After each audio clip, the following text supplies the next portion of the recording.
मेरे प्रिय मित्रों, आइए 12 दिसंबर 2020 भूमंज ज्योतिष पाठशाला बीजेपी स्वाध्याय दिवस 91वां दिवस में प्रतिरूप परीक्षा पाठशाला विषय संस्कृत साहित्य के परीक्षा प्रतिरूप मॉडल प्रश्न पत्र हैं, उसके उत्तर लेने का हम प्रयास आज की पाठशाला में करेंगे। 2 प्रश्न पत्र होंगे। पहले प्रश्न पत्र संस्कृत के पहला प्रश्न पत्र रहेगा SL 101 नाटक अलंकार छंद। कुछ प्रश्न, उन प्रश्नों के उत्तर हम लेने का प्रयास आज की पाठशाला में करेंगे। उससे पहले महत्वपूर्ण सूर्य उदय कितने बजे हुआ? सूर्य उदय 6:56 में, अर्थात कितना समय हो चुका है? 7 घंटे।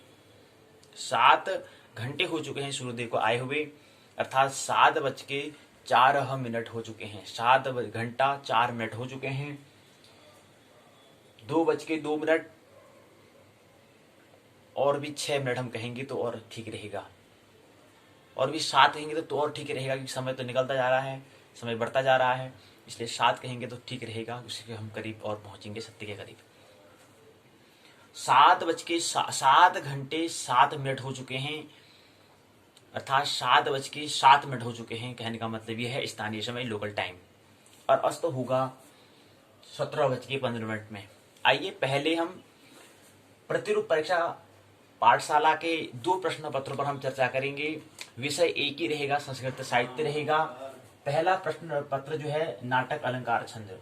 दूसरा प्रश्न पत्र होगा SL 102, उसका नाम है नीति काव्य व्याकरण, नीति काव्य व्याकरण अनुवाद। नीति काव्य व्याकरण अनुवाद, 3 बात पर अनुवाद, इन दोनों को हम लेने का प्रयास करेंगे। 2 सत्रों में लेंगे। पहला सत्र में आइए प्रवेश करें। सत्र पहला पाली, जिसको हम शिफ्ट भी कह सकते हैं, पाली भी कहते हैं। पाली पहले में हम लेने का प्रयास करेंगे, शिफ्ट पहले में या सत्र पहले में भी कह सकते हैं। सत्र दूसरा रहेगा। पहला सत्र में हम लेंगे इसको संस्कृत लिटरेचर के स्नातक प्रथम वर्ष के उत्तराखंड मुक्त विश्वविद्यालय के द्वारा पाठ्यक्रम पाठ्यचर्या पर जो हमने पाठशाला हमने की थी, उसकी 31 दिवसीय पाठशाला हो चुकी है। 32वीं आज होगी संस्कृत साहित्य की पाठशाला। इसलिए हम यहाँ पर लिखेंगे संस्कृत लिटरेचर का, इसलिए यहाँ पर हम लिखेंगे संस्कृत लिटरेचर का जो दिन होगा वो आज कौन सा है? 32वां दिन है। ये जिक्र करना अनिवार्य होगा। 31 दिन की पाठशाला हो चुकी है, 32वीं आज होगी। और एक दिवसीय 33 दिवसीय पाठशाला, तीनों विषय के हमने 33 करके 99 दिवसीय पाठशाला कहा था, और एक दिन हमने महोत्सव कार्यक्रम कहा था, और 10 दिन हमने इनके जो 3 वर्षीय स्नातक जो है उसके पाठ्यक्रम पर हमने बात की थी। तो इसमें मिलाकर इस वर्ष हमने 110 दिन का कार्यक्रम का हमने कहा था। 110 दिवसीय कार्यक्रम में हमने इस तरह से उसकी गणना की थी। उस समय हमें मिला था इस वर्ष में 2020 में। अगले वर्ष वो 180 होगा, और उसके अगले वर्ष ज्यादा, उससे 225 के करीब हम अनुमान लेके चल रहे हैं। 225 दिन का हमें अवसर मिलेगा, लेकिन इस वर्ष हमें 110 दिन का अवसर मिला, जिसमें हमने 99 33 करके 3 विषय को रखा, और एक दिन हमने महोत्सव कार्यक्रम रखा। 31वीं हो चुकी है, 32वीं आज होगी। 2 सत्र में होंगी, सत्र पहला, सत्र दूसरा। दूसरा सत्र में हम नीति काव्य व्याकरण अनुवाद को समझेंगे। ये रहेगा सत्र दूसरा, यानी कि पाली भी कहते हैं इसको, शिफ्ट भी कहते हैं आंग्ल भाषा में। इसको हम समझने का प्रयास हम करेंगे।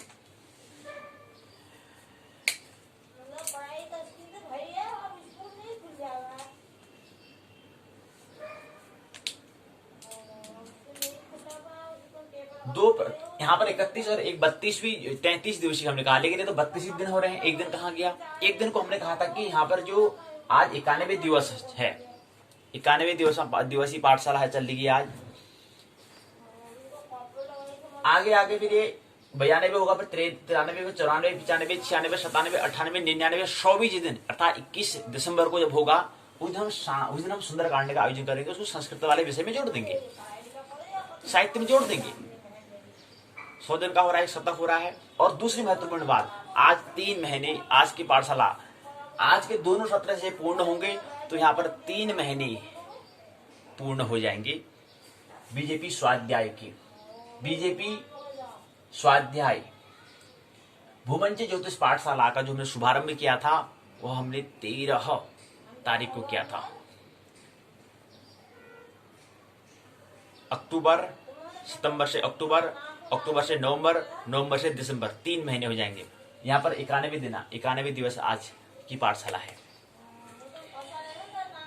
3 महीने पूर्ण हो जाएंगे, तो इसलिए परमात्मा का आभार प्रकट करेंगे। एक सूत्र प्रभु को ग्रेटिट्यूड अभिवादन के लिए हम भी प्रार्थना करें।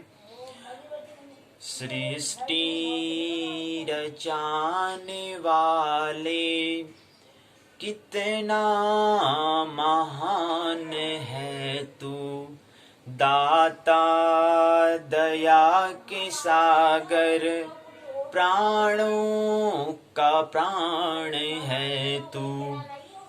सृष्टि रचाने वाले कितना महान है तू, दाता दया के सागर, प्राणों का प्राण है तू। सूरज बनाया तूने, चंदा बनाया तूने, तारों को रोशनी दी, जग को सजाया तूने। जग को सजाने वाले कितना महान है तू, दाता दया के सागर, प्राणों का प्राण है तू।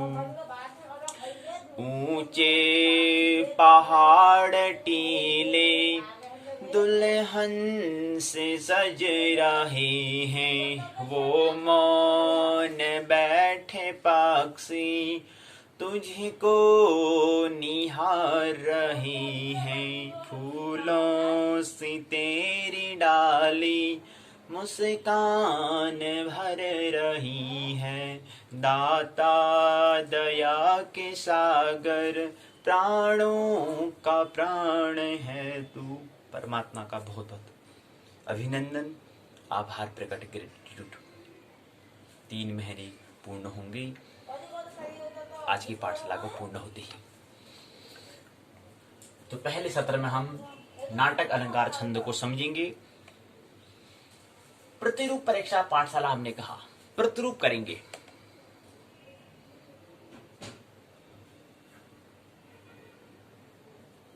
अनुमान, इमेजिन, कल्पना हमें करनी है कि हम परीक्षा के भवन में बैठे हैं, हम एक परीक्षा दे रहे हैं। हम जैसे परीक्षा के समय हमें जैसा होता है ऐसे मन में विचार कर लेना है कि समझो कि हम परीक्षा के भवन में बैठे हैं, तैयारी कर रहे हैं, ये कर रहे हैं, जांचना है, हमें परखना है। हृदय की धड़कन भड़केगी, यार कौन सा प्रश्न पूछा जाएगा, कोई पढ़ा हुआ आएगा नहीं आएगा, तरह तरह के मन में विचार प्रश्न उठते हैं। ऐसे में कल्पना कर लेनी है कि हम परीक्षा भवन में परीक्षा देने जा रहे हैं, परीक्षा देने पहुंच गए हैं, प्रश्न पत्र आने वाला है। चिंतन करना है। प्रश्न पत्र नाटक अलंकार छंद पहला प्रश्न पत्र है। क्या जैसा प्रश्न आएगा, आ जाता है तो क्या करना है इसके बाद।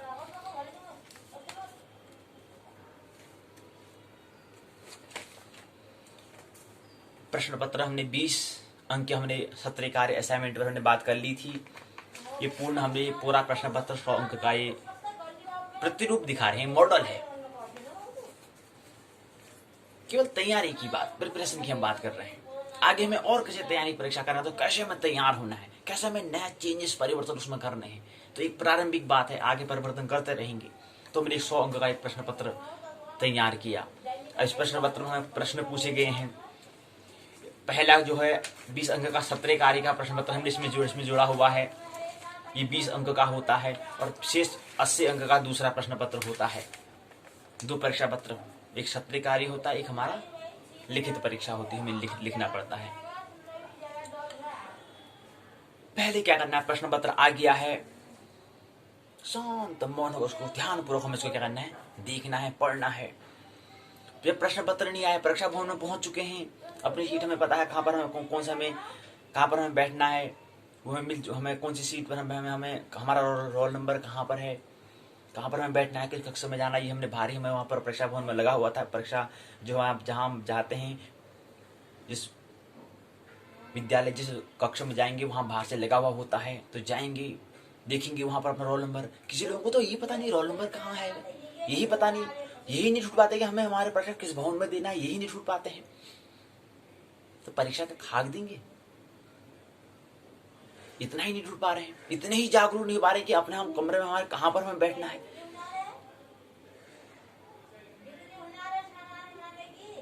आगे क्या कर पाएंगे। तो हमें अपना कक्ष मिल चुका है, हम कल्पना कर रहे हैं कि हमने कक्षा ढूंढा, हमने वहाँ गए, गेट के अंदर प्रवेश किया, हमने आई कार्ड दिखाया, अपनी दिखाया, ठीक है हम हैं, उसके अंदर गए, वहाँ पर लगा था वो, अच्छा ठीक है कहाँ पर, उस कोने में, ठीक वहाँ गई। थोड़ी देर वहाँ पर वक्त मिला था, 5-10 मिनट हम पहले ही चले गए परीक्षा भवन में। 2 बजे परीक्षा है तो हम पहले ही पहुँच चुके, 10-15 मिनट पहले ही हम कक्षा में, जहाँ पर कक्ष है उस कक्षा में, क्लास में पहुँच गए जहाँ पर हमें परीक्षा में देनी है, परीक्षा भवन में पहुँच चुके हैं। उसमें हमें समय हमें मिल रहा है, तो एक बार पुनरावृत्ति हमें कर लेनी कि अच्छा ये वाला प्रश्न पत्र है, अच्छा ठीक है, इसमें हमारा क्या सिलेबस में, पाठ्यक्रम में क्या दिया था हमें, उसको हमें क्या करनी है, पुनरावृत्ति कर लेनी है। उस समय पर हमें क्या करना है, ये करना है, उसमें हड़बड़ बड़ाड़ नहीं करना है, उसमें तो ये करने का समय होता है। लेकिन घबराहट होती है, पूरा भूल जाते हैं जो तैयारी के, वो भी सब भूल जाएंगे, सब फॉरगेट हो जाएगा। ये जो मन का जो यहाँ पर किसका हो रहा है, ये मन, माइंड, उसको डर लग रहा है यार, अगर कहीं पढ़ावा नहीं आएगा तो मैं लिख ही नहीं पाऊंगा, वहां पर कैसे दूंगा उसका उत्तर, में आएगा नहीं आएगा। तो ये तरह तरह के प्रश्न आते हैं, इसकी तैयारी पहले हमें घर करनी होती है। अच्छा ऐसी स्थिति वहां पर आएगी तो उसमें मेरे को क्या करना होगा, उसमें मेरे को क्या तरीका में अपनाना पड़ेगा, इस पर विचार करना चाहिए। वो तैयारी में, प्रिपरेशन में सब आ जाता है। आ चुका प्रश्न हमने विचार भी कर लिया, देख लिया हमने पाठ्यक्रम, ये है ठीक है। अब इसका हमारा प्रश्न पत्र भी आ चुका है, प्रश्न पत्र देखा इसमें, ठीक है। 2 खंड होते हैं। थोड़ा प्रश्न पत्र का यहाँ पर इतना तो पता है कि प्रश्न पत्र क्या है, 80 अंक का आता है, 80 अंक का प्रश्न पत्र आता है, ये हमें ख्याल है। इसके 2 भाग होते हैं, 2 खंड होते हैं, ये भी हमें पता है, यानी कि 40 + 40 प्लस अंक के क्या है, 2 खंड होते हैं, ये भी हमको पता है, ये भी हमें ज्ञात है। अब जो पहला खंड है इसमें कितने प्रश्न पत्र आते हैं, दूसरा खंड जो है कितने प्रश्न पत्र आते हैं। पहला खंड जो होता है वो दीर्घ होता है, बड़ा वाला होता है, दीर्घ होता है, दीर्घोत्तरी, दीर्घ प्रश्न पूछे जाते हैं, दीर्घ उत्तर देना होता है। दूसरा में लघु होता है तो लघु उसका उत्तर हमें देना होगा, लघु प्रश्न होगा तो लघु उत्तर हमें देना होगा। लेकिन यहाँ प्रश्न जो क्वेश्चन जो होते हैं, यहाँ 15 का होता है और 3 क्वेश्चन होते हैं, 3 क्वेश्चन होते हैं। क्वेश्चन जो प्रश्न जो होते हैं, जो प्रश्न पूछा जाएगा वो 3 प्रश्न होते हैं। पहला प्रश्न गुणा 15, ऐसी अगर हम क्वेश्चन यहाँ पर 3 कर दें, 3 क्वेश्चन अगर करें, 3 क्वेश्चन अगर हम कहते हैं तो 3 क्वेश्चन का मतलब क्या होता है, क्वेश्चन 3 गुणा 15 अंक के, 15 × 45 यानी कि 45 अंक का ये आता है, 15 × 45। 45 अंक का ये हो गया।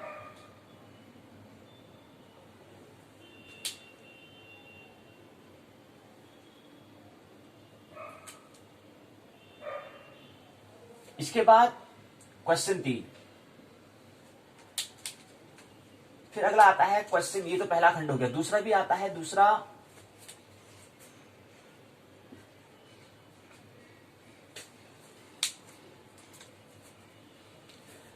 क्वेश्चन 7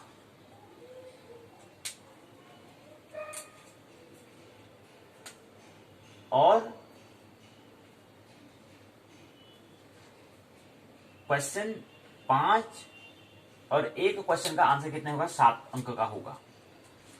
7 पंचे 35, तो ये कितने अंक का हुआ, ये 35 अंक का हुआ, 35 अंक का। तो ये परिवर्तन हुआ है, ये ख्याल में रखना है। तो 35 यानी कि 4 3 7 और 1 है 8, तो ये 40 अंक का न होकर के क्या हो गया है, पहला जो खंड दीर्घ उत्तरी है वो 45 अंक का आएगा प्रश्न पत्र। 45 अंक उस अंक वाला पूछा जाएगा, उतने अंक वाला, उतने प्राप्तांक वाला खंड होगा। दूसरा 35 अंक या प्राप्तांक वाला खंड होगा। अब इन दोनों का योग करते हैं तो 5 दूना 10 हासिल 1 4 3 7 1 8, 80 अंक बने। तो ये दूसरा भाग जो होता है प्रश्न लिखित जो परीक्षा होता है, और पहला जो भाग हमारा, ये भाग दूसरा है। पहला भाग 20 अंक का होता है, ये दूसरा भाग है, ये दूसरी लिखित परीक्षा है, इसे दूसरा भाग कहा। पहला भाग होता है वो होता है सत्र कार्य, असाइनमेंट है, उसमें हमें 20 अंक का पूछा जाता है। वहां पर भी 2 खंड होते हैं, हमें पता है, दीर्घ और लघु।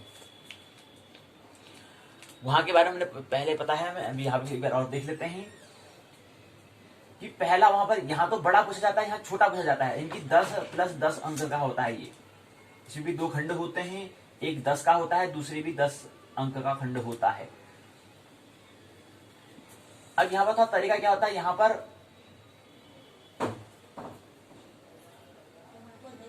2.5 अंक का, यानी कि 2.5 अंक का, और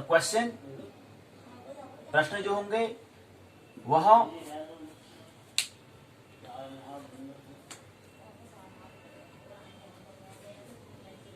2 × 2, 2 × 2 = 4, 2 × 3 = 6, 2 × 4 = 8, यानी कि 4 क्वेश्चन होते हैं। और 4 में 2 ये जुड़ जाएंगे तो 2 10 हो जाएंगे, यानी कि 4 में आधा आधा जोड़ा तो आधा + आधा 1, आधा + आधा + 1, यानी कि 2 अंक हुआ तो 4 × 8 और 2 10, तो ऐसे 10 अंक बना। ये पहला दीर्घोत्तरी, ये बना दीर्घोत्तरी। ये बना लघु, ये हुआ लघु। याद है सत्र कार्य में पहले लघु पूछा जाता है, लघु उत्तरी प्रश्न पूछा जाता है, लघु प्रश्न पूछा जाता है, फिर दीर्घ पूछा जाता है।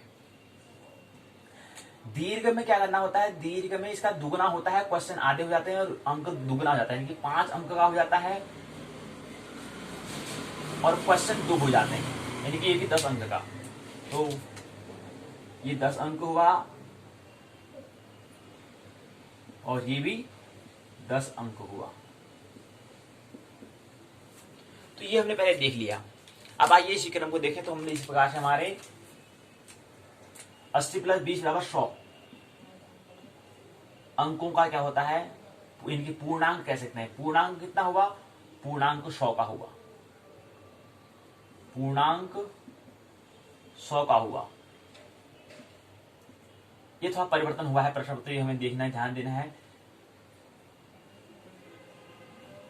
ये क्रम है, यानी कि यहां 4 क्वेश्चन, यहां 2 क्वेश्चन, यहां 4 प्रश्न यहां पर 2, यानी कि 4 2 6 प्रश्न पूछे जाते हैं सत्र कार्य में, असाइनमेंट में। और जबकि लिखित परीक्षा में 15 क्वेश्चन, 15 यानी कि 3 क्वेश्चन यहां पूछे जाते हैं दीर्घोत्तरी में, 5 क्वेश्चन यहां पूछे जाते हैं, यानी कि 5 3 8, यानी कि यहां पर 8 प्रश्न पूछे जाते हैं, 8 प्रश्न पूछे जाते हैं, यहां पर पूछे जाते हैं 8 प्रश्न मतलब 8 प्रश्न का हमें प्रश्नों का उत्तर हमें देना ही होता है, ये अनिवार्य होता है। 12 में से 8 का हमें उत्तर हमें देना ही होता है। 8 4 12, देखिए 8 प्रश्न का हमें उत्तर देना है केवल। उसके बाद दूसरा यहां पर 12 में से केवल हमें 6 देने होते हैं।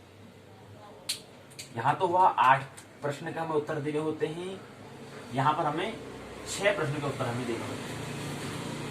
6 प्रश्न होते हैं, उनका उत्तर हमें देना होता है। यानी कि 6 प्रश्नोत्तर हम इसको कह सकते हैं। यानी कि 6 प्रश्नों का हमें उत्तर देना होता है। यहाँ पर 8 प्रश्नोत्तर हम कह सकते हैं। 8 प्रश्नोत्तर हम कह सकते हैं। तो 6 प्रश्नोत्तर यहाँ हो गया और 8 प्रश्नोत्तर यहाँ, 8 प्रश्नोत्तर का प्रश्न का उत्तर हमने यहाँ पर दिया और 6 प्रश्नों का उत्तर यहाँ पर दिया। तो यानी कि 6 दूनी 12 13 14, यानी कि 14 जो प्रश्न हैं उनमें हमने कितना, उनको हमने इसमें कितने प्राप्तांक किए। अब 14 प्रश्न का योग क्या होता है, उस हिसाब से पूरा पूर्णांक कितना होता है, 100 होता है पूर्णांक। अब 100 में से हम कितने अर्जित करते हैं, 100 हमारा कुल परिणाम 100 है, इसमें से हम कितने अंक प्राप्त करते हैं। प्राप्तांक लिखा ना, अंक को प्राप्त करना मतलब अर्जन करना, अर्जित करना। कितना करते हैं, 90। कितना अर्जित करते हैं, ये जब मूल्यांकन होगा तब पता चलेगा, लेकिन पहले हमें लिखना है इसको। तो ये हमने देख लिया, थोड़ा प्रश्न पत्र में हमें यहाँ पर रूपांतर हुआ है, हमें ख्याल रखना है। पहले में अपेक्षा अब क्या है, दीर्घोत्तरी में 3 प्रश्न पूछे जाएंगे, लघुत्तरी में 5। तो 5 3 8, यहाँ पर एक परिवर्तन हुआ है। जो पहले यहाँ पर 2 था, यहाँ पर 4 था, यानी कि 6 था, लेकिन यहाँ पर क्या कर दिया परिवर्तन, अब 5 और 3 कर दिया, 5 3 8। 45 अंक का लिखित परीक्षा की हम बात करें, जो 80 अंक का होता है, अर्थात जो लिखित परीक्षा होती है उसमें 45 अंक का पहला खंड दीर्घोत्तरी, पहला खंड जो होता है उसको दीर्घोत्तरी नाम होता है, वो होता है, वो वाला खंड में 45 अंक का होता है। दूसरा खंड जो है लघुत्तरी, वो 35 अंक का होता है। दूसरे खंड का नाम लघुत्तरी दिया, वो 35 अंक का होता है। दोनों के योग से 4 3 7 10 70 10 80, और बाकी ये पता है, बाकी ये तो वैसे ही फिलहाल वैसा ही नहीं है, उसमें कुछ परिवर्तन नहीं हुआ, लेकिन यहाँ परिवर्तन हुआ है। और 2 घंटे का होता है, ये हमें ख्याल रखना है। और घंटे कितने हैं, 2 घंटे में हमें पूर्ण करना होता है, ये हमने बात कर ली, 2 घंटे में पूर्ण करना होता है।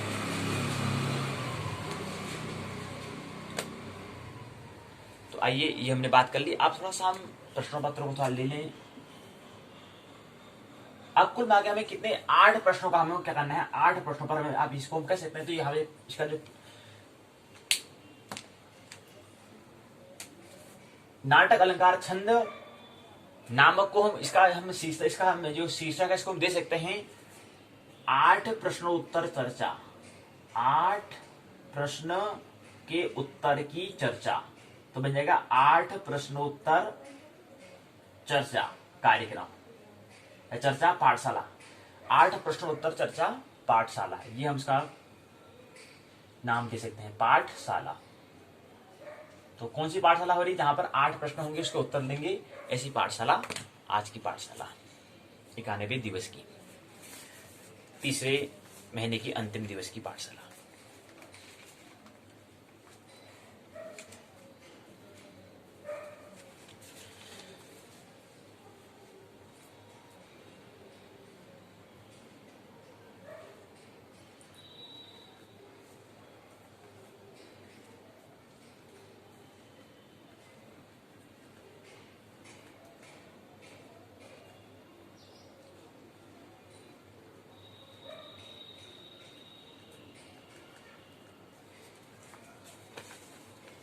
तो आइए प्रश्न को लें। हमने कहा था नाटक अलंकार छंद में हमने देखा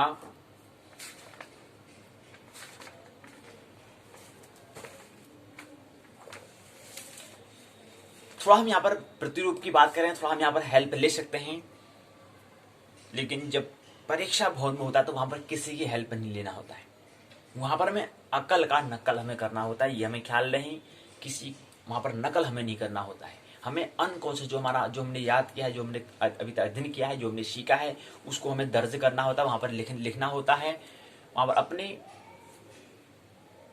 जो प्रश्न पूछे जा रहे हैं उनका उत्तर हमें देना होता है। नकल करने का प्रयास हमें नहीं करना होता है। इसी को जांच के लिए कि हमें कुछ बात समझ में आ रही नहीं आ रही, इसकी जांच, इसकी परीक्षण के लिए हमने इसका आयोजन किया है। कितनी बात को हम समझ पा रहे हैं या नहीं समझ पा रहे हैं। अगर नहीं समझ पा रहे पुनः उसमें अभ्यास हमें करना पड़ेगा। अगर समझ बात नहीं आ रही है तो बार बार उसको हम अभ्यास करेंगे, प्रैक्टिस करेंगे। अगर समझ में आ गए फिर आगे बढ़ जाएंगे। फिर बार बार क्यों करना उसमें, फिर बार बार उसका अध्ययन क्यों करना। जब बात समझ में आ चुकी है तो फिर छोड़ो उसको, आगे बढ़ो। अभिज्ञान शाकुंतलम प्रथम खंड था, दूसरा खंड था अलंकार चंदालोक पंचम युग था, अलंकार छंद तीसरा खंड था। कुल मिलाकर 13 इकाई थी। प्रश्न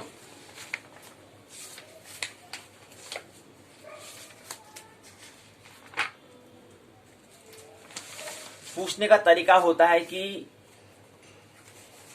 एक पहला प्रश्न होगा, उसमें पूछा जाएगा 3 श्लोक दिए होंगे, उसकी ससंदर्भ व्याख्या उसकी करनी होगी। 3 श्लोक की ससंदर्भ क्या करनी है, व्याख्या करनी है। 3 में से 2 सूत्र, 2 श्लोक की। पहला प्रश्न ऐसा है, इस तरह से पूछा जाता है विश्वविद्यालय द्वारा, उत्तराखंड मुक्त विश्वविद्यालय द्वारा। दूसरा, अलंकार से पूछा जाता है, अलंकार के भेद से उदाहरण लिखिए। अब अलंकार कौन कौन से अलंकार थे, जब हमने अलंकार को अध्ययन कर रहे थे तो कौन कौन सा अलंकार था वहां पर हमने देखा। तो अलंकार में हमने पहले सामान्य परिचय, पहले इकाई अलंकार की में पहले इकाई में सामान्य परिचय था। दूसरे में हमने अनुप्रास श्लेष यमक अपनुति व्यतिरेक विभावना 3 3 6, फिर उपमा रूपक उत्प्रेक्षा विशेष उक्ति 6 4 10, अतिशयोक्ति निदर्शना तुल्य योग्यता अर्थात उत्पत्ति 6 4 10 4 14,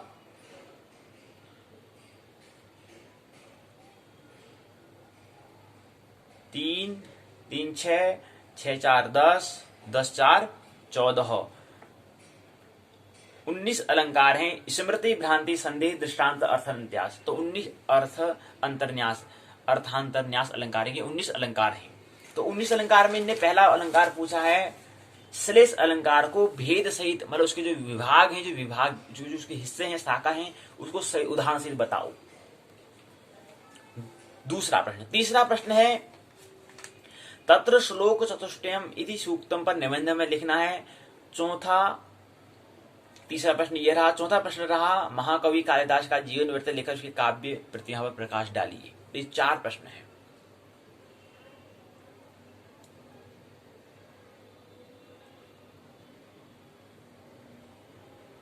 चार प्रश्न पत्र हैं। 4 प्रश्न पत्र में 4 प्रश्न पहले दीर्घ उत्तर के पूछे गए हैं। अब 4 में से हमें 3 करना है। यहाँ पर 4, यहाँ पर 5 हो सकते हैं। आने वाला समय में जो प्रश्न पत्र में जो रूपांतरण किया है, जो पहले 3 घंटे का था अब 2 घंटे का कर दिया, और पहले 3 खंड थे अब 2 खंड कर दिए गए हैं। और यहाँ पर पहले 4 में से 2 करना होता था, अब यहाँ पर 5 प्रश्न दिए जाएंगे, 5 में से 3 करना होगा। यहाँ पर 4 ही प्रश्न दिया गया है। परिवर्तन 4 में से हमें 3 करना है, लेकिन होंगे वहां पर अब जो प्रश्न पत्र आएगा उसमें 5 प्रश्न होंगे, 5 में से 3 हमें करना होगा। और एक प्रश्न पत्र का एक प्रश्न जो होगा उसका प्रश्न का जो उत्तर हम देंगे तो वहां पर 15 अंक हमको मिलते हैं, अगर उसका सही उत्तर अगर देंगे तो। अब देखो पहला प्रश्न ले लेते हैं। पहला प्रश्न लेंगे, महाकवि कालिदास का जीवन वृत्त उनकी काव्य प्रतिमा पर प्रकाश डालिए। पहला प्रश्न, महाकवि कालिदास के बारे में जीवन वृत्त उनको बताना है। उनका जीवन जीने का ढंग, उनकी और काव्य प्रतिभा पर प्रकाश में डालना है। जीवन वृत्ति क्या है? एक मूर्ख हैं, फिर आगे कैसे वो महाकवि बन जाते हैं, मूर्ख से महाकवि कैसे बने, उनका जीवन वृत्त उनकी जीवनी, उनकी बायोग्राफी। ऐसे तो बन नहीं गई कि मूर्ख से फिर महाकवि बन जाए, ऐसे तो बने नहीं हुए, कुछ तो उन्होंने करा होगा। और फिर कालिदास इनका नाम पड़ता है, काली के दास, यानी कि काली के सेवक। दास, दास में होता है सेवक, काली के। जो इनकी प्रतिभा है, यानी काव्य मतलब हृदय से संबंधित जो बातें हैं, हृदय के तल पर जो बातें हैं, वो ऐसी प्रतिभा को हम काव्य प्रतिभा कहते हैं। 3 अलंकार में सबसे महत्वपूर्ण 3 नाटक में सर्व जगत में विख्यात, सभी जगह में, पूरे विश्व में विख्यात जो नाटक है अभिज्ञान शाकुंतलम। अभिज्ञान शाकुंतलम को बाद में समझेंगे, लेकिन उससे पहले उनके काव्य प्रतिभा क्या है, उनका जीवन क्या है, उसका जीवन ग्राफी क्या है, वो हमें समझना होता है। जीवन ग्राफी में जब अगर प्रश्न पूछा जाता है कि हम क्या उत्तर हमें देना पड़ेगा, उत्तर हमें देना पड़ेगा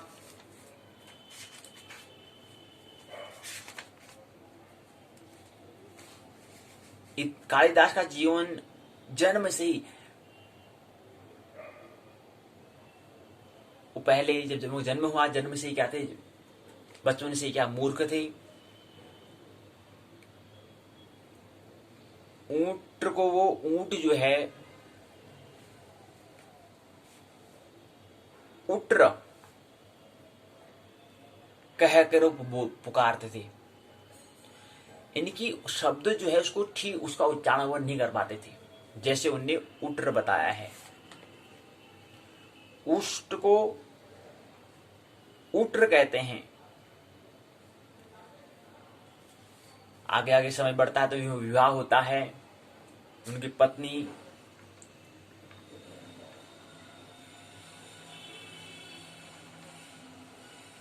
ये मूर्ख हैं। एक पंडित है, एक विदुषी राजकुमारी है। एक पंडित का एक विदुषी राजकुमारी के साथ क्या होता है, शास्त्रार्थ होता है। वहां पर एक पंडित जो होता है वो उससे पराजित हो जाता है। और जब कोई पुरुष किसी स्त्री से पराजित तो बहुत बड़ी मन में ग्लानि लगती है। ऐसे पंडित को भी ग्लानि हुई। उन्होंने कहा इसका बदला जरूर लूंगा मैं। और इतनी बड़ी वो विद्युत्मा जो है, इतनी बड़ी शास्त्रार्थ वाली है, जितने इसको शास्त्र का ज्ञान है,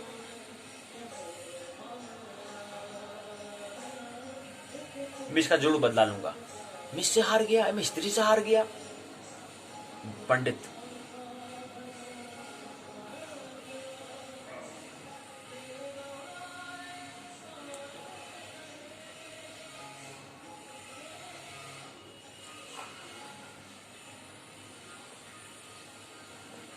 बदला लिया। महाकवि जो कालिदास तो वो तो बात की बात है, लेकिन पहले तो महामूर्ख थे। पता ही नहीं कि कौन से वृक्ष के टहनी पर बैठे हैं, उसी टहनी को काट रहे हैं, तो इससे बड़ा महामूर्ख कहाँ होगा। तो इस विद्युत्मा का बदला जो पंडित लेता है उसे विवाह करा देता है। वो तो एक वृक्ष की बात है, लेकिन उच्चारण भी नहीं बोल पा रहा है।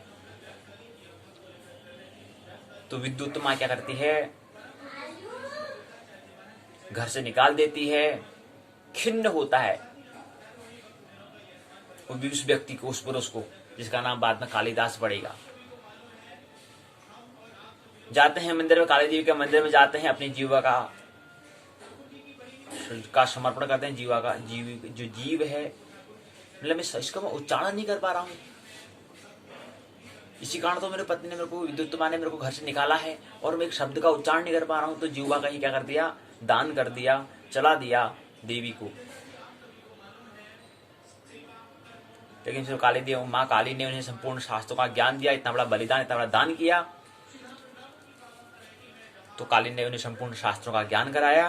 तभी से उनका नामकरण हो गया कालिदास, इनके काली के सेवक। आते हैं अनावृतम कपाटम द्वारम देहि कहते हैं। विद्युत्मा उसके प्रश्न का उत्तर देती है, अस्ति कश्चित वाग विशेषः। कालिदास अस्ति शब्द से कुमार संभव, कश्चित से मेघदूत, वाग विशेषः से रघुवंश महाकाव्य, ये तीन कृति की रचना करते हैं।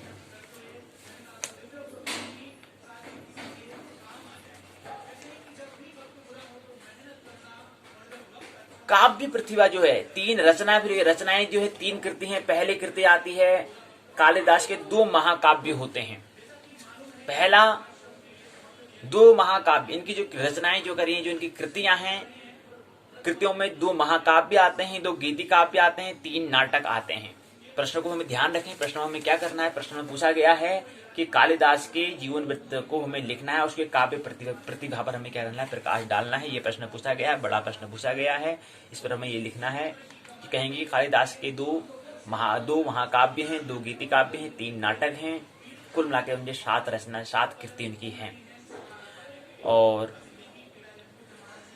यहाँ पर पुस्तक का नाम अभिज्ञान नाटक अलंकार छंद दिया है।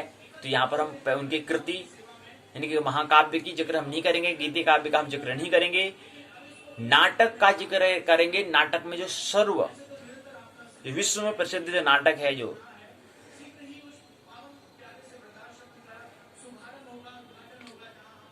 अभिज्ञान शाकुंतलम जिसका नाम है इस नाटक का, उस नाटक को हम समझने का प्रयास करेंगे।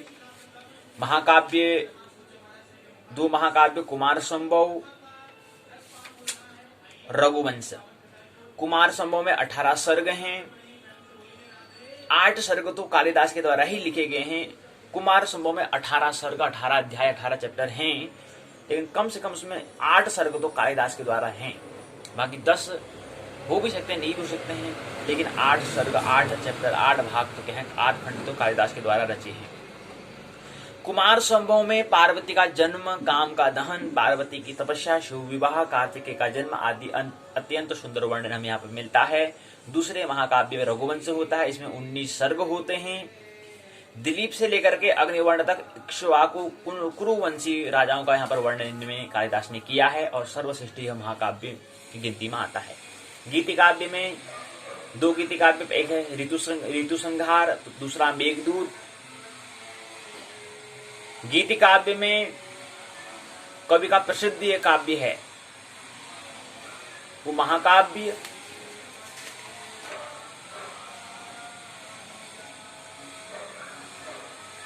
दो महाकाव्य 2 गीति काव्य है। तो 2 गीति काव्य दोनों ऋतु संहार और मेघदूत दोनों प्रसिद्ध हैं। ऋतु संहार में 6 ऋतुओं के बारे में 6 सर्गों में उन्होंने बताया, 6 खंडों में उनको बताया 6 ऋतुओं को, 6 ऋतु होते हैं। एक ऋतु का उन्होंने एक अध्याय में पूरा वर्णन किया है। अगला है गीति काव्य, दूसरा है मेघदूत। मेघ मन होता है बादल, दूध मन होता है यहाँ जानकारी देने वाला, सूचना देने वाला, एक देश से दूसरे देश की जानकारी देने वाला दूत। तो ऐसे ही मेघ को दूत बनाते हैं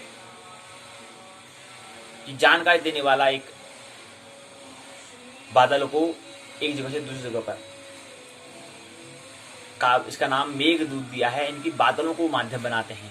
दूत एक माध्यम, मतलब एक माध्यम, एक मीडियम, जिससे क्या हो एक दूसरे की बात अपनी बात को दूसरी जगह पहुंचा सिखाने का काम करते हैं। वो यहाँ पर मेघदूत में बताते हैं। यहाँ पर अपनी प्रियतमा को भेजे गए संदेश का वर्णन करते हैं, भौगोलिक वर्णन, प्राकृतिक दृश्यों का चित्रण करते हैं। वीरहिणी की मर्म व्यथाओं को देकर मेघदूत को संस्कृत काव्य जगत का सर्वोत्तम गीति काव्य कहा जाता है। अगला नाटक आते हैं। 3 नाटक होते हैं। पहला होता है विक्रम मौर्य वंशीय, दूसरा माल्य विक्र अग्निमित्रम, तीसरा होता है विज्ञान शाकुंतलम। 3 नाटक हैं। विक्रम मौर्य वंश, विक्रम मौर्य के वंश के बारे में बताते हैं 5 अंकों में, 5 भाग में। इसमें पुरुरवा और उर्वशी का प्रणय कथा वर्णन होता है। विज्ञान से गौतम कवि का सर्वश्रेष्ठ नाटक है। इसमें 7 अंक दिए हुए हैं। माल्य विक्र अग्निमित्रम में यह कालिदास का पहला नाटक है। इसमें अग्नि को मित्र बनाते हैं। मालविका की प्रणय कथा को 5 अंकों में वर्णन करते हैं। इस प्रकार है 3 काव्य कला प्रतिभा की हम बात कर रहे हैं। भाषा की उनकी निपुणता, भाषा बड़ा अच्छी से उनकी भाषा शैली है, इससे इनका ये प्रतिभा है। वहां पर प्रतिभा हमें पता चलता है इनके काव्य, इसकी भाषा शैली पर कि भाषा का कैसा उपयोग करते हैं। जब नाटक को लिखते हैं, जब काव्य को लिखते हैं, जब गीति काव्य को, महाकाव्य को, गीति काव्य को और नाटक को लिखते हैं, तो वहां से हमें पता चलता है कि इनकी काव्य प्रतिभा कितनी है, हमें समझ में आता है। वहां से इनकी काव्य प्रतिभा हमें देखने को मिलती है। अलंकार छंद का भरपूर उपयोग करते हैं, रस का बड़ा प्रयोग करते हैं, भावना विभंजन का उपयोग करते हैं। इस तरह से हमें बातें पहले प्रश्न पत्र में लिखे। पहले प्रश्न का उत्तर हमें इस तरह से हमें देना है। अगला आता है अलंकार को भेद सहित सोदाहरण लिखिए। अब अलंकार क्या है? अलंकार को हमें भेद सहित बताना है। अलंकार कैसे कहते हैं? अलंकरोति इति अलंकारः, जो शोभा को बढ़ाई वह अलंकार। यानी कि दूसरे खंड से प्रश्न पूछा गया है। 2 अलंकार का जिक्र करेंगे तो यहां पर हम चंद्रालोक पंचम युग की, चंद्रालोक योग ग्रंथ है, मित्र जयदेव के द्वारा जो लिखा गया है, इसमें 5वां जो मयूख, 5वां जो अखंड है, उसको उसके अंतर्गत अलंकार बताया गया है। मुख्य अलंकार 2 होते हैं, वैसे 3 होते हैं, शब्द अलंकार, अर्थ अलंकार और उभय अलंकार। चंद्रालोक जो मित्र जयदेव की जो कृति है, उसमें कुल मिला के अलंकार 96 अलंकार हैं। 9 शब्द अलंकार आते हैं, 87 अर्थ अलंकार होते हैं। प्रश्न पूछा है श्लेष अलंकार को बताओ। कहते हैं कि श्लेष अलंकार को भेद सहित सोदाहरण में बताना है।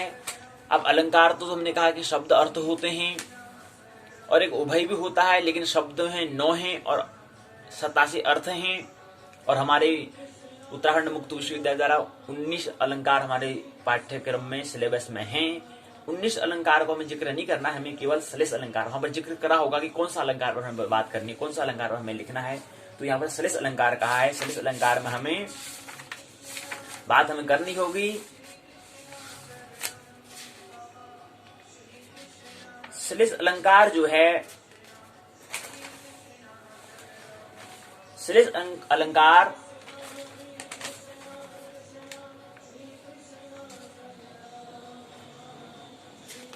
श्लेष अलंकार अर्थात कौन सा अलंकार है, शब्द है कि अर्थ है। श्लेष अलंकार हमसे पूछा गया तो कौन सा अलंकार है, शब्द अलंकार है कि अर्थ अलंकार। तो याद रहे श्लेष अलंकार शब्द अलंकार के अंतर्गत, शब्द अलंकार जो भाग है उस भाग के अंतर्गत आता है। तो शब्द अलंकार के बारे में बताओ कहते हैं। तो शब्द अलंकार के बारे में दिया हुआ है के अंतर्गत श्लेष अलंकार आता है। श्लेष अलंकार में पूछा गया है, श्लेष मतलब होता है, श्लेष शब्द मतलब श्लेष धातु से घ्य प्रत्यय करने से बनता है। श्लेष का अर्थ होता है चिपकना। जब 2 भिन्न भिन्न अर्थ एक ही शब्द या वाक्यांश में चिपक रहे हैं तो वह श्लेष अलंकार होता है। इसको समझाने का प्रयास। इसके बाद श्लेष अलंकार के भी 2 भाग होते हैं। अब हमें लिखना क्या, इसी तरह से हमें लिखना पड़ेगा। हमें क्या लिखना पड़ेगा, जैसे पहला प्रश्न पत्र में काव्य प्रत्यय की मैंने बात कर दी। अब दूसरा हमें प्रश्न में उत्तर देना होगा, तो वहां पर हमें ये लिखना होगा, पहला प्रश्न पूछा गया था कि महाकवि कालिदास के जीवन वृत्त को लिखिए। पहला प्रश्न हमें लिखा गया,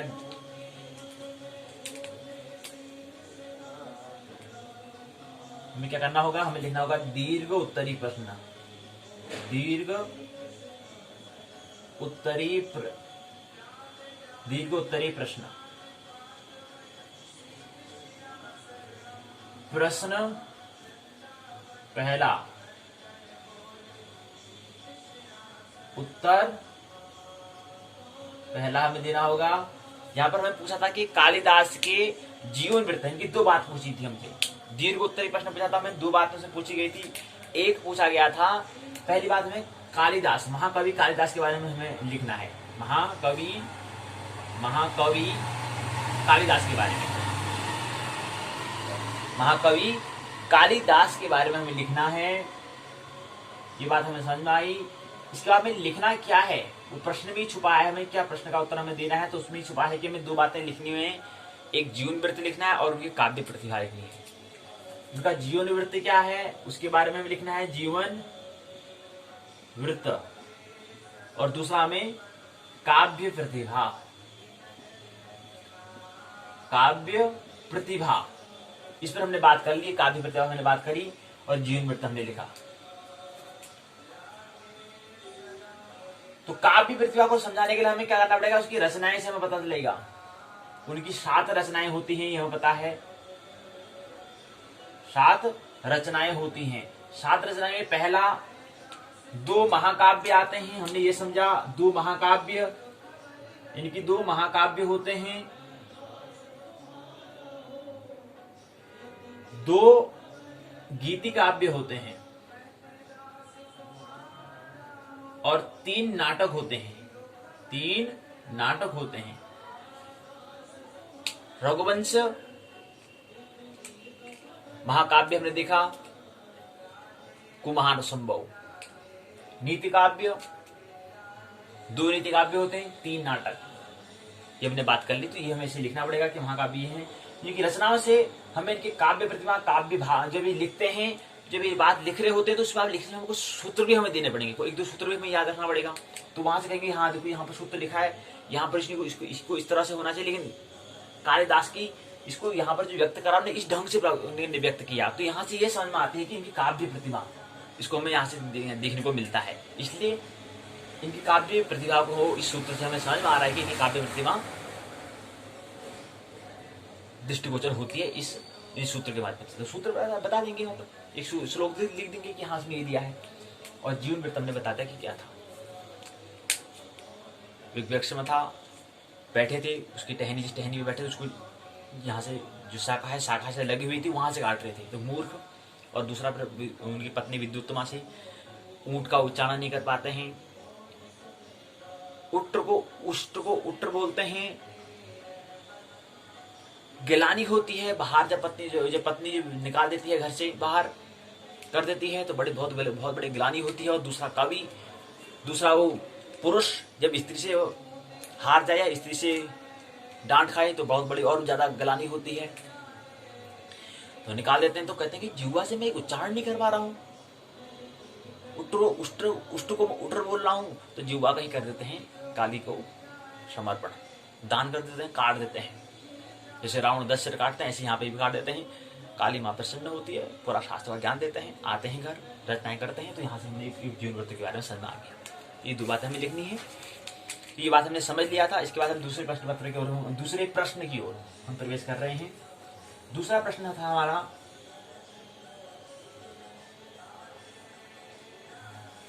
दूसरा प्रश्न कह रहे हैं कि श्लेष अलंकार, इनके अलंकार वाले भाग में पहुंचे थे। अभी दीर्घ उत्तरी जो खंड है उसके दूसरे प्रश्न पत्र, दूसरा प्रश्न है श्लेष अलंकार को बताइए, उनके विभेदों से बताइए। श्लेष का मतलब है जहां पर जो चिपका हो, चिपकना जिसका हम कहते हैं, यहाँ पर 2 शब्द चिपके हुए होते हैं। श्लेष का मतलब हमने ये भी कहा कि श्लेष मतलब हमने कहा कि श्लेष धातु की घ्यौ प्रत्यय से बनता है। पहली बात तो ये लिखेंगे, श्लेष अलंकार क्या बनेगा, श्लेष अलंकार श्लेष धातु श्लेष धातु के उसमें प्रत्यय जुड़ा है घ्यौ प्रत्यय से, उसके इन दोनों से प्रत्यय और धातु के योग से हमें कहेंगे कि जो श्लेष है। आप दूसरे प्रश्न के उत्तर देने का प्रयास करेंगे तो दूसरे प्रश्न में पूछा है श्लेष अलंकार। श्लेष अलंकार। श्लेष अलंकार की बात हो रही है। श्लेष अलंकार में हमने कहा कि इससे पहले हम श्लेष अलंकार की तो बात कर रहे हैं, उससे पहले हम कहेंगे अलंकार। उससे पहले हम बताने का प्रयास करेंगे अलंकार क्या है। उससे पहले हमें बताना पड़ेगा अलंकार। तो अलंकरोति इति अलंकार हो, जो शोभा को बढ़ाए वो अलंकार कहलाएगा। जैसे हमने घड़ी पहनने की, घड़ी भी शोभा बढ़ा रही है, बाल शोभा बढ़ा रहे हैं, कपड़े हम तरह तरह के कपड़े पहनते हैं वो शोभा बढ़ाते हैं। ऐसे शब्द भी हैं, अगर किसी को हम शब्द का उपयोग करें तो वहां से शब्दों से भी किसी की शोभा को बढ़ाते हैं। तो अलंकार के हम शब्दों की बात करें, एकदम शरीर की बात कर रहे हैं, शरीर को शोभा वाली बात, आभूषण की बात करते हैं, भूषण की बात करते हैं, आभूषण की बात करते हैं। ऐसे शब्दों का भी क्या होता है, जो शोभा बढ़ाए वो अलंकार। अलंकार होती थी अलंकार, और जो शोभा को बढ़ाए वो अलंकार है। दो भाग होते हैं, ये हमें बताना पड़ेगा। मुख्य वैसे तीन भाग होते हैं, लेकिन दो मुख्य होते हैं, शब्द, अर्थ और उभय भी होते हैं, इनकी इसके मध्य भी होता है। अब शब्द के अंतर्गत आता है श्लेष। तो यहां तक पहुंच चुके हैं, श्लेष अलंकार को बताना हमें। तो अलंकार किसे कहते हैं समझ में आ गया। अलंकार के दो भाग होते हैं, ये भी हमने बात कर लिया। अब अलंकार श्लेष अलंकार की हम बात तो कर रहे हैं, लेकिन किस मित्र की बात कर रहे हैं वो भी जिक्र हमें करना पड़ेगा। कि मित्र जयदेव के चंद्रालोक पंचम मयूख के अंतर्गत आने वाले उस अलंकार का हम जिक्र कर रहे हैं। मित्र जयदेव की कृति है, कि किताब है, पुस्तक है, उसका नाम है चंद्रालोक। उसमें मित्र जयदेव ने 96 अलंकार दिए हैं। 9 अलंकार शब्द हैं, 87 अलंकार अर्थ अलंकार हैं। ये हमें जिक्र करना पड़ेगा। क्या करना पड़ेगा? 9 अलंकार क्या हैं? 9 शब्द, 87 अर्थ अलंकार हैं। देखिए कुल बाकी 96 अलंकार होते हैं, ये हम बताएंगे मित्र जयदेव। क्योंकि हमें अलंकार पूछा, हमें मुख्य हमारा किसी विषय से पढ़ना है, किसकी कृति से पढ़ना है। चंद्रालोक पंचम मयूख स्पष्ट लिखा गया है। चंद्रालोक पंचम मयूख के अंतर्गत जो चंद्रालोक पंचम मयूख जो किताब है, उसके 5वें जो पंचम मयूख जो 5वां खंड है, उस जो मयूख है उसके अंदर अलंकार बताए, वहां से बताओ। तो वो थोड़ा जिक्र हम कर देना, ये बता दिया, फिर आगे बढ़ जाएंगे। जो हमें पूछा गया है, हमसे पूछा गया है कि श्लेष अलंकार किसे कहते हैं। तो श्लेष अलंकार शब्द अंतर्गत आता है, ये हमने बता दिया। अब श्लेष अलंकार क्या है वो हमने बता दिया कि इसमें श्लेष अलंकार 2 चीजों से मिलकर बना है, धातु और प्रत्यय से बना हुआ है। अब धातु कह रहे हैं कि श्लेष होता है, ये बात हमें समझ में नहीं आएगी। इतना कह सकते हैं कि धातु और प्रत्यय से मिलकर बना हुआ है। और श्लेष और धातु, बहुत सारे धातु होते हैं। धातु किसे कहते हैं ये थोड़ा बता देना है, और प्रत्यय किसे कहते हैं ये थोड़ा बता देना है। उसके बाद बताना है कि धातु के अंदर श्लेष धातु से बना हुआ है। जैसे कि ये यहाँ पर श्लेष अलंकार में, जैसे उदाहरण के लिए जैसे श्लेष है, धातु से बना है। और ऐसे ही प्रत्यय जो है घ्यो प्रत्यय से बना हुआ है। दोनों का योग से श्लेष बनता है। श्लेष का मतलब होता है चिपकना, ये हम बता देंगे। जब दो भिन्न भिन्न अर्थ एक ही शब्द या वाक्यांश में चिपके रहते हैं, वो श्लेष अलंकार होता है। ये हमने बात कर ली। इतना में लिखना है, आगे बढ़ जाना है, क्योंकि प्रश्न पूछा गया है, उसमें पूछा गया इसके भेद को बताना है, उसको उदाहरण से बताना है। ये मुख्य बात पूछी गई है। तो भेद, और ये तो हमें केवल संक्षिप्त परिचय, इसको भी हम 2 भाग का लेते हैं। एक में कहेंगे परिचय। ये परिचय में ये बात हमें लिख देनी है, ये पहले भाग में, इसको भी भाग 1 कर लें। दूसरे भाग में हमें लिखना है कि इसके जो प्रश्न पत्र में पूछा गया है। पहले परिचय में जो हमें हमारी समझ है, उस समझ के हिसाब से हमें बात कर देनी है, बहुत बड़ी नहीं, संक्षिप्त बता देना है। उसके बाद दूसरे भाग में जो यहाँ प्रश्न पूछा गया है, यहाँ पूछा कि श्लेष अलंकार किसे कहते हैं वो बताना है, और उदाहरण सहित बताना है। 2 चीज पूछा गया है। श्लेष अलंकार के पहले भेद बताओ पहले भाग में। अब दूसरे के भी क्या हो जाएंगे, 2 भाग हो जाएंगे। पहला भाग हो जाएगा और दूसरा भाग हो जाएगा। यानी कि श्लेष अलंकार के कितने प्रकार, कितने भेद है, ये हम पहले भाग में आ जाएगा। दूसरे भाग में उदाहरण आ जाएंगे। ये 2 भाग हो जाएंगे इसके। अब 2 भाग होते हैं। पहले तो हमने कहा भाग होता है खंड, भंग और अर्थ होता है। 3 खंड, भंग और अर्थ, ये तीन इसके क्या होते हैं, भाग होते हैं, खंड, भंग और अर्थ। ये बात तो हमने कह दी। अब हमें क्या करना पड़ेगा, खंड, भंग और अर्थ के लिए हमें तीन सूत्र हमें याद करने पड़ेंगे। ये हमने तो बात इसमें करते हैं भाग। इसके बाद हम फिर पुनः बात करेंगे खंड को समझाने के लिए, कहेंगे खंड क्या होता है, इसको बताने का प्रयास करेंगे। खंड के अंदर हमें एक सूत्र, खंड श्लेष जो है, उसके लिए हमें एक सूत्र याद रखना पड़ेगा। वो सूत्र कौन सा है, याद कर लें। खंड श्लेष पदानाम चेदेकैकम प्रथ गर्था उच्छलद भूरी भूरी किलाल सुशुभे वाहिनीपति। ये सूत्र में, इस सूत्र में खंड श्लेष हमें समझ में आ जाएगा।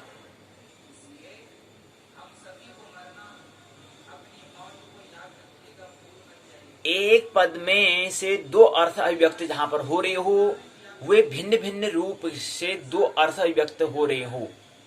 और क्या हो रहा हो, जब एक पद से दो अर्थ अभिव्यक्त हो रहा हो और वे भिन्न भिन्न रूप से दो अर्थ अभिव्यक्त कर रहे हो, तो कौन सा अलग होगा, तब जो होगा वो खंड मतलब होता है। ऐसा सलग खंड मतलब जो अलग अलग करे, व्यक्त करे, खंड करे, मतलब विभाजन करे, वो खंड श्लेष कहलाएगा। मतलब कहां पर क्या हो, जब एक पद से दो अर्थ तो हमें व्यक्त हो रहे, कुछ दो अर्थ हमें व्यक्त कर रहे हो और भिन्न भिन्न रूप से दो अर्थ व्यक्त हो रहे हो। अर्थ तो कह रहे हैं, अर्थ व्यक्त तो हो रहे हैं, लेकिन दोनों अर्थ क्या कर रहे हैं, भिन्न भिन्न रूप से अगर हमें अलग अलग खंड खंड खंड मतलब होता है अलग अलग हो रहे हो, तो वह खंड श्लेष कहलाएगा। एक पद से दो अर्थ अभिव्यक्त हमें हो रहे हैं, लेकिन दोनों क्या है, भिन्न भिन्न हो, तो ऐसे अलंकार को श्लेष अलंकार, खंड श्लेष, श्लेष अलंकार के अंतर्गत खंड श्लेष हम कहेंगे। इसमें दिए सूत्र दिया हुआ, इस सूत्र में याद रखना पड़ेगा, ये बताना पड़ेगा। इसका हमें इसी सूत्र में क्या है, इसका लक्षण भी है, इसमें उदाहरण है, दोनों बातें भी, लक्षण से उदाहरण में बताना है, तो इसमें लक्षण भी दिया है, लक्षण ये रहेगा, उसका उदाहरण यहाँ पर बताने का, उदाहरण से समझ में आ जाएगा। लक्षण ये होता है जिसमें खंड जो, जिसमें क्या हो, दो अर्थ हो, अभिव्यक्त हो, लेकिन सब दोनों का अर्थ भिन्न भिन्न हो, ये इसका लक्षण रहा। उदाहरण इस सूत्र में दिया हुआ है, इस श्लोक में दिया हुआ है, ये हमें लिखना होगा। भंग में हमें लिखना होगा, भंग में लिखना होगा, जिस रचना में संपूर्ण पद समूह ही प्रत्येक वाक्यार्थ के प्रति भिन्न भिन्न अर्थों में व्यक्त हो, वहां भंग श्लेष अलंकार होता है। क्या होता है, भंग श्लेष अलंकार होता है।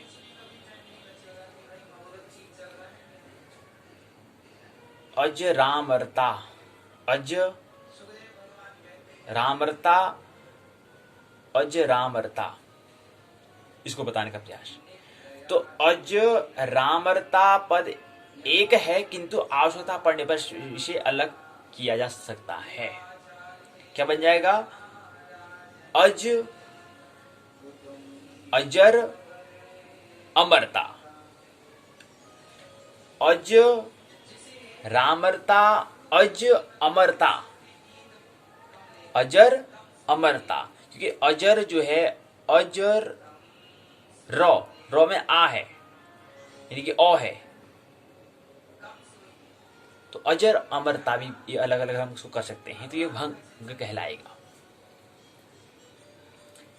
भंग कहने का मतलब होता है कि अज और राम से युक्त अजर अमरता, अयोध्या किसी प्रिय नहीं है, तो अयोध्या के लिए अजर अमरता का प्रयोग किया जा रहा है।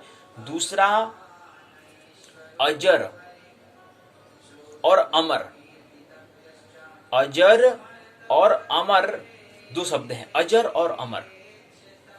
जो बूढ़ा न हो, जिसकी मृत्यु न हो, अमर वो कहलाएगा अजर, जो बूढ़ा न हो वो कहलाएगा अजर कहलाएगा, जो जीर्ण नहीं होता है, और जो मरता नहीं वो अमर। तो इसलिए इसको हम अजर अमरता अयोध्या के लिए प्रयुक्त करेंगे, और वैसे अगर उसको तोड़ते हैं तो वो अजर और अमर ये दो सूत्र बनते हैं। तो क्या होता है, जिस रचना में संपूर्ण पद समूह ही प्रत्येक वाक्यार्थ के प्रति भिन्न भिन्न अर्थों में प्रयुक्त हो, वहां भंग श्लेष होता है। जिस रचना में यहाँ पर दिया गया अजर अमरता शब्द जो प्रयोग किया गया है, यहाँ पर क्या है, संपूर्ण पद समूह ही क्या है, प्रत्येक वाक्यार्थ के प्रति भिन्न भिन्न अर्थ में प्रयुक्त हो सकता है। अजर अमरता अगर एक साथ ले रहे हैं तो वो किसी नगरी के लिए वो दिखा रहा है, अयोध्या नगरी को बता रहा है कि अयोध्या नगरी क्या है, अजर अमर है, और उसको तोड़ने का प्रयास करेंगे तो अजर और राम से युक्त जो है अर्थात अजर अमरता अयोध्या किसी प्रिय नहीं है। अब राम ही है, अज भी वहां पर जो रहने वाले लोग हैं उसके हिसाब से भी हम कह सकते हैं, दो तरह से बात हो सकती है। एक तो हम नगरी की बात करेंगे, नगरी की हम बात करेंगे अजर अमरता नगरी है, मतलब नगरी भी ऐसी की जो जीर्ण नहीं, मतलब नगरी भी नहीं टूट सकती, मतलब ऐसा उसको किस प्रकार से बनाया गया होगा, अजर अमरता है, मतलब न वो बूढ़ी होती है अयोध्या, वो नो नगरी ऐसी न बूढ़ी होती कभी, न उसमें कोई लकड़ी में कुछ कीड़ा लगता है, कुछ भी नहीं लगता, वो वैसी की वैसी रहती है, और नहीं वो मरती है, न कभी भूकंप आता, न हिलती डुलती है, कुछ भी नहीं होता उसको। ये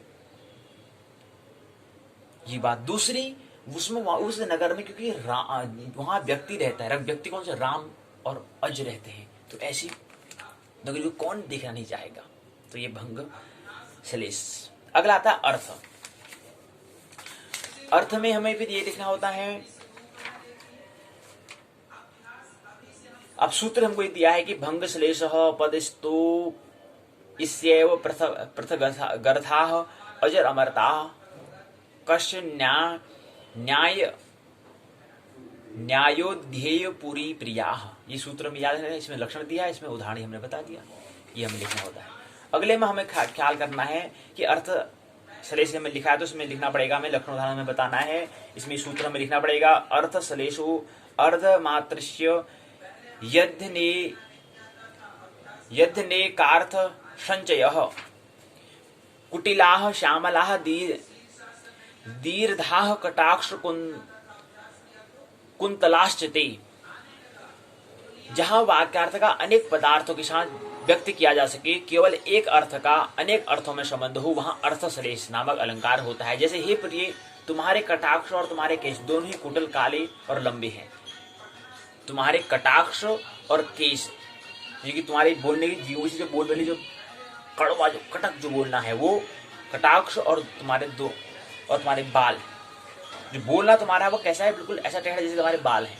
तो दोनों के लिए यहाँ पर प्रयुक्त होता है, जहां पर ऐसा वाक्यार्थ होगा जहां पर अनेक पदार्थों के साथ व्यक्ति इसको करेंगे, लेकिन अर्थ दोनों का क्या होगा, अनेक अर्थ से संबंध होगा, तो अर्थ श्लेष नाम अलंकार कहलाएगा।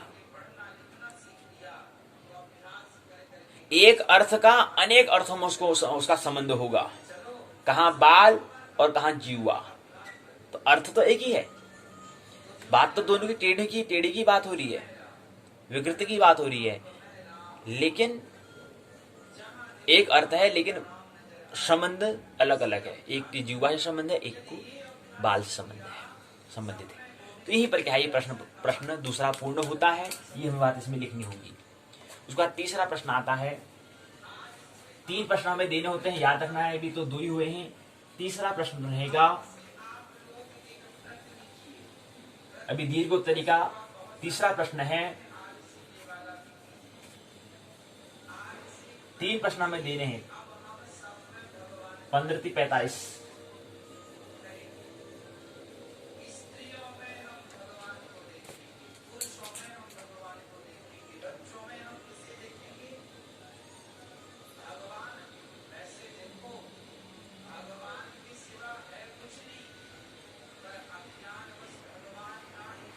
तीसरा प्रश्न होगा,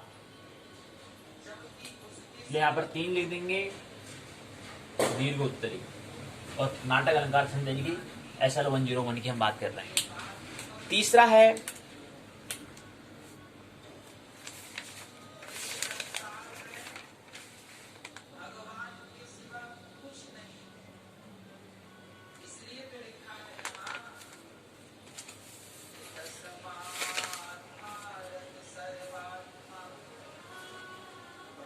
तीसरा सूत्र है, तीसरा मतलब प्रश्न है बड़ा, अभिज्ञान शाकुंतलम के चतुर्थ अंक की, अभिज्ञान शाकुंतलम के चतुर्थ अंक की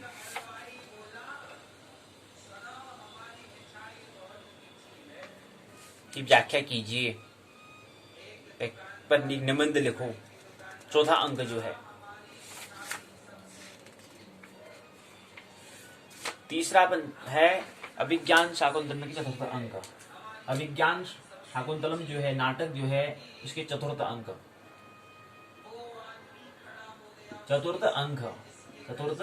अंक की व्याख्या या का सारांश लिखिए। सारांश सहित व्याख्या कीजिए। सारांश बताओ लेकिन व्याख्या सहित बताओ। प्रश्न बन जाएगा चतुर्थ अंक की सारांश सहित व्याख्या करनी है। कि सारांश सहित व्याख्या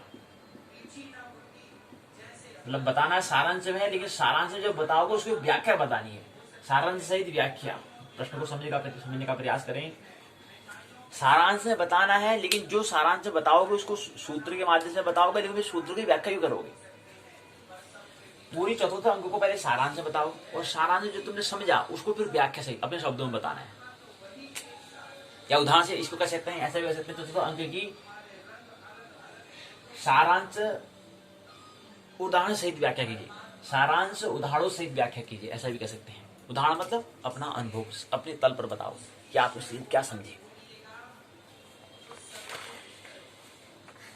चतुर्थ अंक जो है अभिज्ञान शाकुंतलम के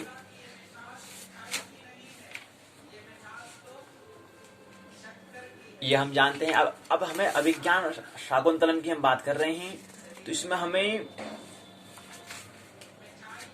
ये बताना जरूर पड़ेगा कि अभिज्ञान शाकुंतलम जो है इसमें 7 अंक होते हैं। इसके लिखने वाले जो है रचिता जो हैं कालिदास हैं।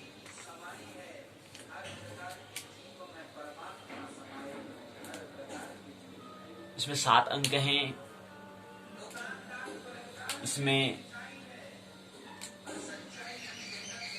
अभिनेता अभिनेत्री 2 होते हैं। अभिनेता जो हैं दुष्यंत, अभिनेत्री शकुंतला। फिर अभिज्ञान शाकुंतलम जो है इस शब्द की विशेषता, इसका मतलब क्या है। अभिज्ञान शाकुंतलम इसका नाम दिया है, विश्व में प्रसिद्ध है। क्यों? क्योंकि इसका शब्द का नाम है अभिमान, अभिज्ञान। जैसे अभिमान होता है ऐसे अभिज्ञान होता है, मतलब ऐसा ज्ञान जो अंत से, उसको हम अभिज्ञान कहेंगे। या ऐसा ज्ञान जिसको हम किसी निशान के माध्यम, किसी चिन्ह के माध्यम से हम उसको हमें हमारा स्मरण आए तो उसको हम अभिज्ञान कहते हैं। मतलब किसी के माध्यम से, जैसे शीशा है, शीशे को जब देखते हैं उससे हमें ध्यान आता है अपने शरीर का। हमारे हमारा शरीर कहीं पर कुछ लगा तो नहीं है, फेस में चेहरे में लगा तो नहीं है, हम देखते हैं, हमें अपना ज्ञान होता है। हम कैसे, हमारा कहीं से कुछ धूल मिट्टी तो नहीं लगी, इसलिए शीशे को देखते हैं, अपने चेहरे को देखते हैं कि हमारा चेहरा ठीक ठाक है नहीं है, कहीं फट तो नहीं गया, ये चीज देखते हैं तो उसमें अभिज्ञान होता है, तो हमें याद आती है, हमारे चेहरे को याद आती है। तो ऐसी अभिज्ञान एक अंगूठी बनती है। अभिज्ञान शाकुंतलम शकुंतला के लिए वो ज्ञान का काम करती है, अभिज्ञान का काम करती है। वो निशानी जो है वो ज्ञान का कार्य करती है, वो स्मरण का कार्य करती है, वो रिमेम्बरिंग का, हमारी स्मृति का काम करती है। इसका नाम अभिज्ञान शाकुंतलम, शकुंतला के लिए इसलिए शकुंतलम नाम पड़ा, ये हम कहेंगे। चतुर्थ अंक की विशेषता क्या है। चतुर्थ अंक जो है इसमें तीनों मुख्य जो पात्र हैं, दुष्यंत, शकुंतला को पालने वाले जो पिता महर्षि कण्व, काश्यप जो हैं, इन तीनों का जिक्र यहाँ पर आता है चतुर्थ अंक में। दूसरा, यहाँ पर पिता का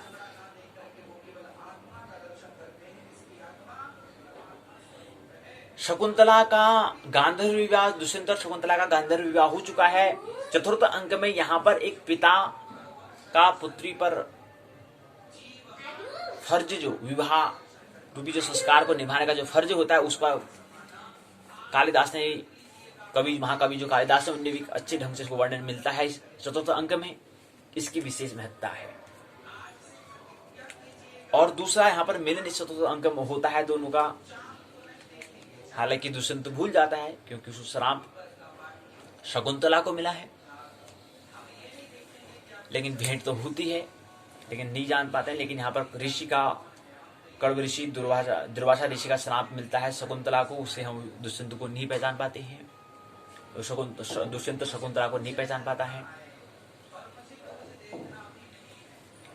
लेकिन यहाँ पर उसका विदाई समारोह होता है, विदाई करते हैं। तो वहां पर जो उपवन जो है, वहां का जो जिस कुटिया में रहते हैं, वहां पर पूरी वहां के वातावरण, वहां पर जो पेड़ वृक्ष हैं इत्यादि, जो बगीचे इत्यादि, जो वहां पर जो वृक्ष हैं, उनका सुंदर यहाँ पर मनोहर वर्णन मिलता है इसमें।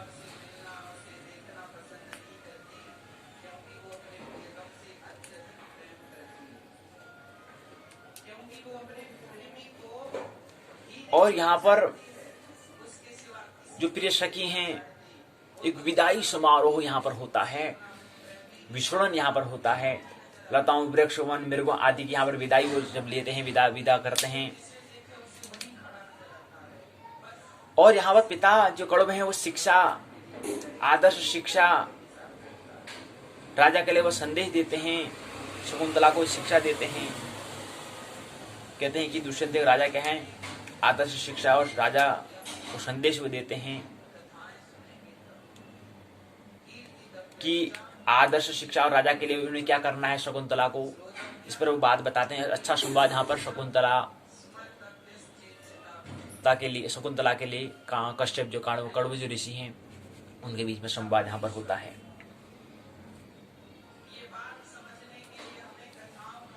बड़ा प्रसन्न होते हैं जब पति के घर में भेज देते हैं महर्षि कण्व शकुंतला को, तो बड़ा शांति का अनुभव करते हैं कि एक जिम्मेदारी थी, वो जिम्मेदारी हमने अच्छे से पूर्ण करवाई, तो एक अच्छा सांत्वना मिली।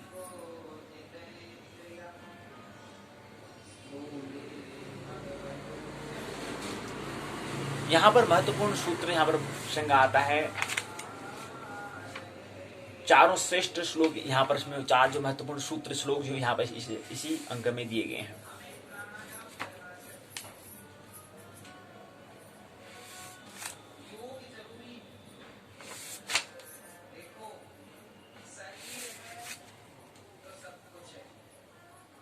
प्रसंग आता है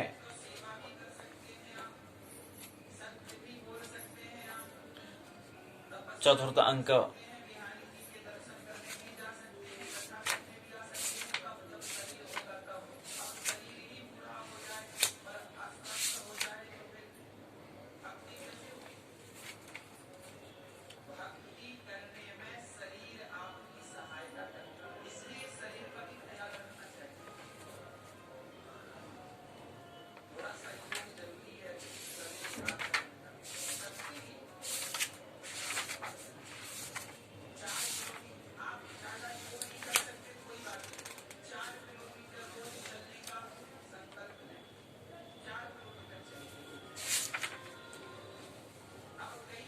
तो अभिज्ञान शकुंतलम के चतुर्थ अंक का सारांश अपने शब्दों में हमें लिखना है, यह प्रश्न था। इस प्रश्न का उत्तर हमें इस चतुर्थ अंक जो है इसमें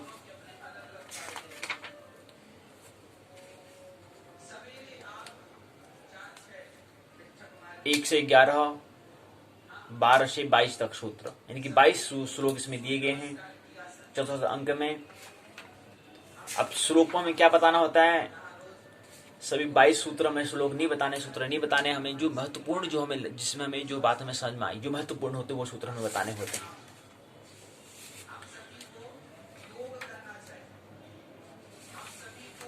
जिसमें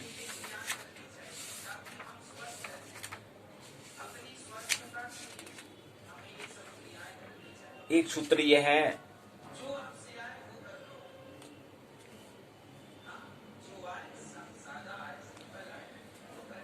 पातुम न प्रथमम वैव स्थिति जलम युष्मास्वपीतेषु या नादत्ते पिंडमंड नापि भवताम स्नेहे या पल्लवम आद्ये वह कुसुम प्रसूति समये यस्याह भवतु उत्सवः येयं याति शकुन्तला पतिगृहं सर्वैर्नुज्ञायताम्।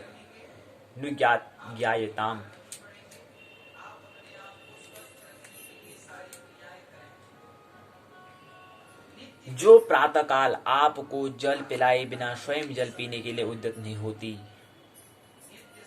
प्रिय होने पर भी जो अति स्नेह के कारण आपके कोमल पल्लव को नहीं तोड़ती, आपके प्रथम बार फूल खिलने पर जिसके लिए उत्सव होता था, वही शकुंतला अपने पति के घर जा रही है। आप सभी जाने की इसको अनुमति दो।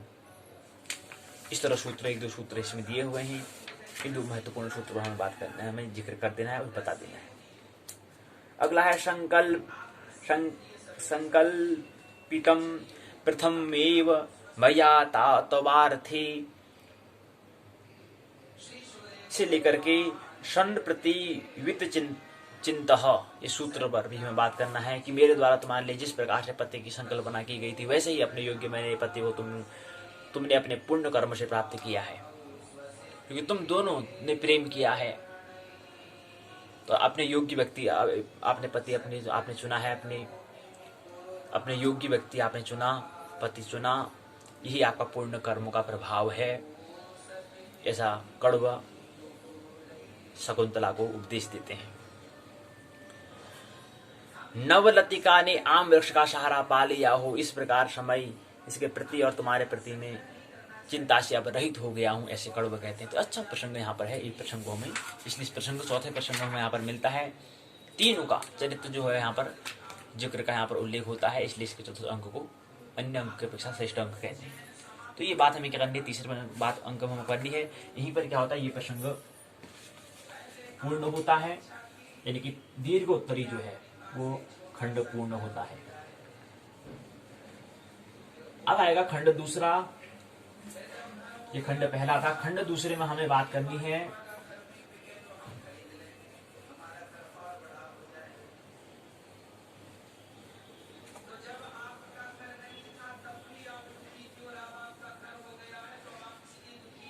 खंड दूसरे में हमें 5 प्रश्न हमें उत्तर देने हैं। छोटे प्रश्न होते हैं, ये हमें ख्याल रखें। अब आएगा लघु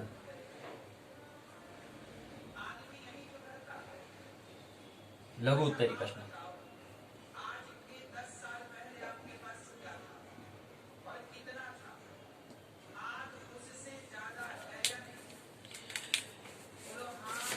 अब प्रश्न 5 हैं, छोटे छोटे प्रश्न होंगे। पहले यमक अलंकार को सावधान से बताइए। यमक अलंकार किसे कहते हैं बताओ। पहला प्रश्न, यमक अलंकार। यमक अलंकार कौन सा अलंकार है, पहले ये बताना हमारे महत्वपूर्ण है। कहेंगे कि यमक अलंकार जो है वह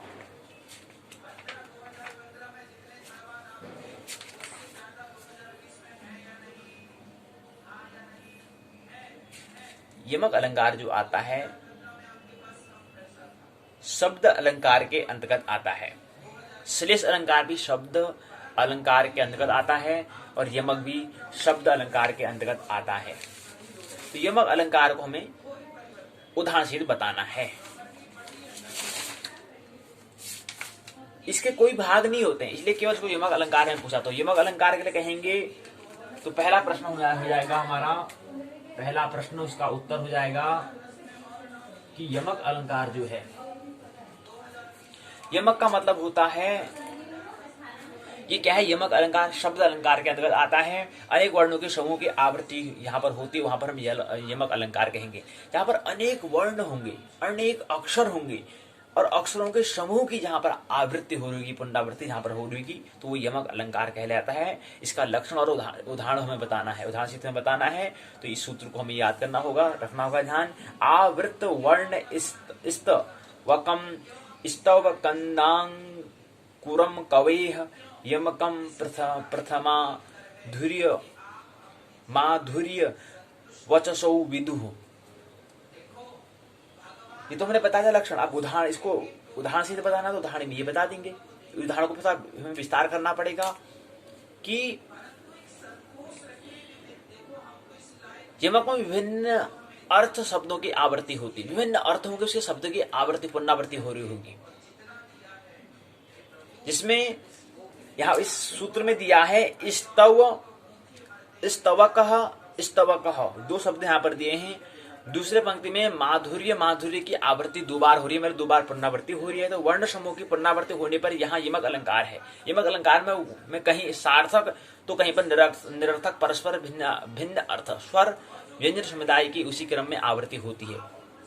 इसमें दोनों ही वर्ण समूह रूपी शब्दों या पदों की कहीं सार्थकता कहीं निरर्थकता, तो कहीं पर एक मार्ग की सार्थकता तो दूसरे मार्ग की निरर्थकता होती है। यहाँ पर स्तबक और स्तवक पदों में वर्ण साम्य यहाँ पर दिया गया है, यानी कि व और वो में भेद नहीं माना जाता है, कह रहे हैं। तो स्तबक और स्तवक जो है, व और ब जो है, इनमें दोनों में भेद नहीं माना जाता है, क्योंकि वर्ण साम्य है। पदों में क्या है, वर्ण साम्य है। वर्ण साम्य मतलब भ और व में अलग अलग हम नहीं कहेंगे, अलग अलग नहीं माना जाएगा, भेद नहीं माना जाएगा, भिन्न नहीं माना जाएगा। तो प्रथम में स्तबक तो सार्थक है, किंतु बाद वाला 2 शब्दों का अंश होने से निरर्थक हो जाता है। उसी तरह पहला माधुर्य शब्द निरर्थक है, क्योंकि वह भी 2 शब्दों का अंश है, किंतु दूसरा माधुर्य सार्थक है। तो यमक अलंकार वहां होता है जहां वर्णों में भेद रहने पर भी क्या है, श्रवण काल में उसकी ध्वनि समान प्रतीत होती है। र और ल, उ और ल, ब और व, श और स और स, न और ण, विसर्ग सहित विसर्ग रहित, बिंदु सहित बिंदु रहित ऐसे वर्ण स्वरूपतः भिन्न होते हैं, वे भी यमक की दृष्टि में अभिन्न ही माने जाते हैं। तो वर्ण यमक अलंकार के 3 पादों में प्रयुक्त नहीं होता है। महाकवि मांध के द्वारा शिशुपाल वध महाकवि में विचरित प्रसिद्ध पद यमक का सुंदर और मनोरम उदाहरण यहाँ पर दिया गया है, लेकिन हमें पहले ही सूत्र बता दे, ये हमें बताना है। तो ये पहले प्रश्न पत्र ये देंगे। फिर दूसरा प्रश्न जो होगा उसमें हमें बताना होगा दूसरे लघुत्तरी, यानी खंड दूसरा है ये। पहले खंड पहला था, दूसरे में यानी कि लघुत्तरी दूसरे खंड में आता है। इसमें हम दूसरा प्रश्न होगा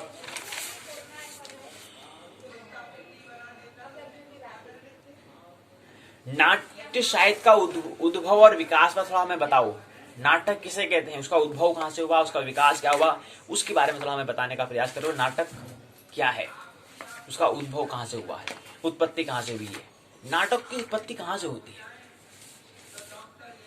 नाटक मतलब होता है किसी ने कोई कार्य किया उसके ही प्रतिरूप कर देना, वो नाटक कहलाता है, अभिनय कहलाता है। यानी कि कहने का मतलब नाटक की उत्पत्ति वहां होती है जब हम अचेतन मन में जो है उसका ही चेतन मन में हम प्रतिरूप करना शुरू कर देते, तो वो नाटक कहलाता है। जैसे उदाहरण के लिए हम राम का जो चरित्र है, जो रामलीला या कृष्ण लीला जो भी होती है, उसको हम उसी का ही ढंग को हम क्या करते हैं, किसी दूसरे व्यक्ति के सामने रख देते हैं, तो वह क्या कहलाता है, नाटक कहलाता है, ड्रामा कहलाता है। ड्रामा है, खेल कहलाता है, लीला कहलाता है। तो ऐसे ही हम भी क्या होते हैं, केवल कर्म करते हैं, करने के लिए अचेतन जो हमारा अनकॉन्शियस में जो है उसको हम चेतन में ले आते हैं, तो हमारे क्या कहलाता है, वो नाटक कहलाता है। अब यहाँ पर कहते हैं उद्भव कैसे होता है और उसका विकास कैसे होता है, प्रश्न ये पूछा है।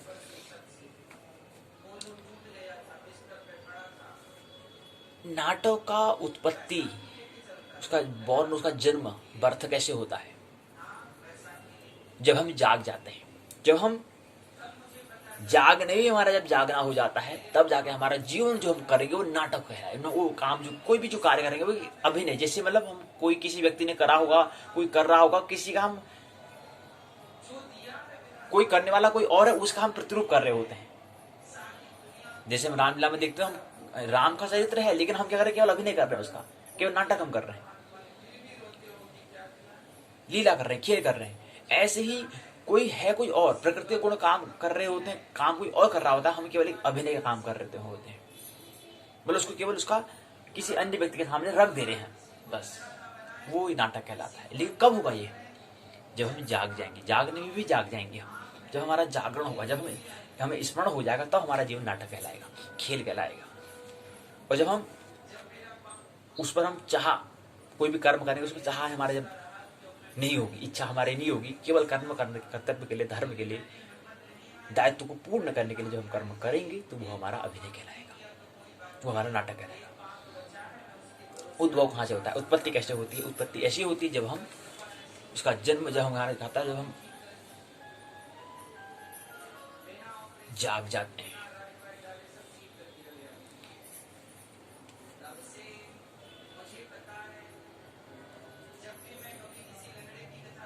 तो जो नाट्य साहित्य है, साहित्य, जहां पर सभी के लिए क्या हो, हित की भावना हो, सभी के लिए हित की जहां पर बात हो, वो साहित्य। तो नाट्य भी एक साहित्य है। नाटक भी जो हम कर रहे होते हैं, जो हम अभिनय कर रहे हैं, वहां से भी हम कुछ अन्य व्यक्ति को कुछ सीख देने के लिए, हित की बात के लिए, कुछ हमें अपने आप में रूपांतरण करने के लिए हम अभिनय कर रहे होते हैं, कर्म कर रहे होते हैं, या कहें कि अपने आप को विकसित करने के लिए, अपने आप को भगवत्ता को प्राप्त करने, भगवान को प्राप्त करने के लिए, अपने आप जो मनुष्य से आगे, हम आगे की यात्रा करने के लिए, अपने आप को विकसित करने के लिए, डेवलपमेंट करने के लिए हम क्या करते हैं, हमें हित काम हमें करना होता है।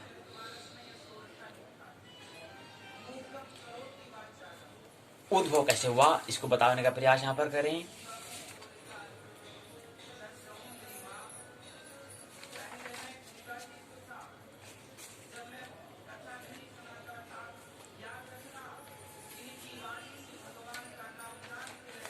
उद्भव के बारे में बताते हैं। भारतीय मत होता है, देवी उत्पत्ति सिद्धांत होता है, संवाद सूक्त सिद्धांत होता है, उद्भव संबंधी पाश्चात्य मत होता है, वीर पूजा सिद्धांत, प्रकृति परिवर्तन सिद्धांत, पुत्र विकास नित्य सिद्धांत, छाया नाटक सिद्धांत, मेलोप नित्य सिद्धांत। सिद्धांत की उत्पत्ति कैसे हुई, इसको बताने का प्रयास। तो ये बातें हमें जिक्र कर देनी है।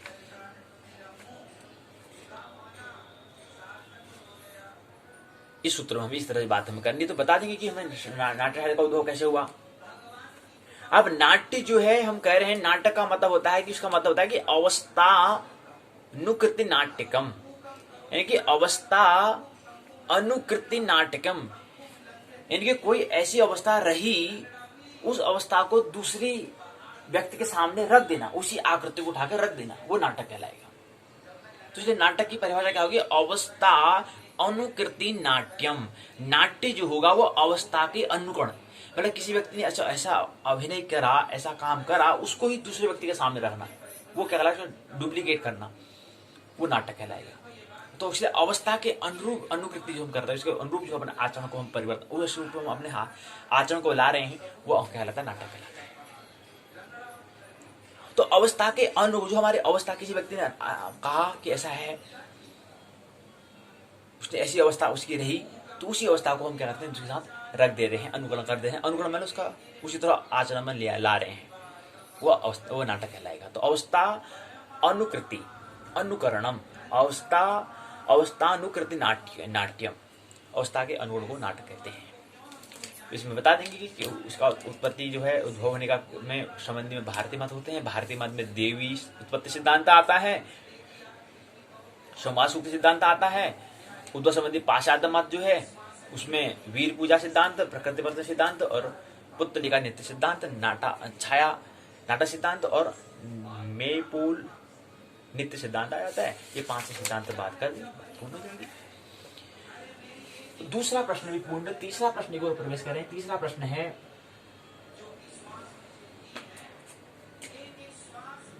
तीसरा प्रश्न का उत्तर है, तीसरा प्रश्न यमक बता दिया, नाटक साहित्य को बता दिया। अगला आता है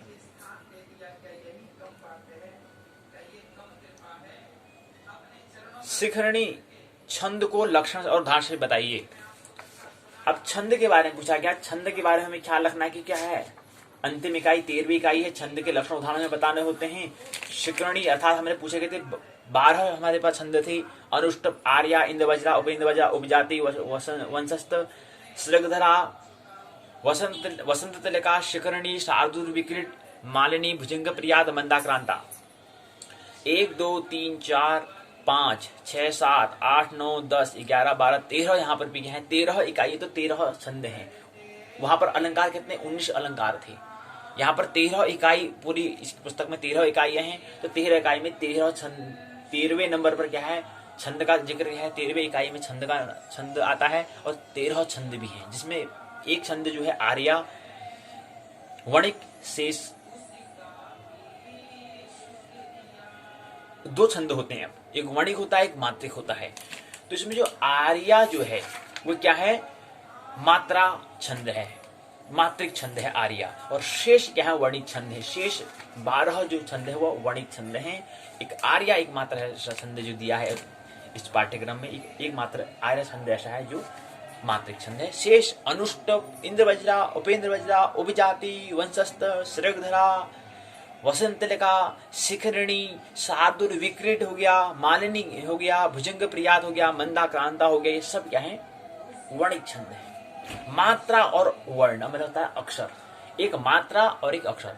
और यहाँ पर अब दो बात हमने करें कि हमें बताना है कि छंदों के लक्षण को, छंद के स्वरूप पर टिप्पणी कीजिए। तीसरा प्रश्न है छंद के, पहला प्रश्न हमने कहा यमक अलंकार, दूसरा नाट्य साहित्य का उद्भव विकास पर, तीसरा प्रश्न है छंदों के स्वरूप पर टिप्पणी कीजिए। तो छंदों के स्वरूप पर, छंदों का स्वरूप क्या है, छंद पर छंद से परिचय कीजिए, छंद पर लेख लिखिए, छंद के बारे में लेख लिखिए। तो छंद के बारे में लेख लिखना तो पूरा हम उसको संक्षिप्त में बता देते हैं कि छंद कौन से हैं, उसके लक्षण क्या है। तो छंद कहेंगे कि दो प्रकार के छंद होते हैं, बताएंगे। तो अगला हमें बताना है छंदों पर लेख लिखिए, छंदों पर टिप्पणी कीजिए।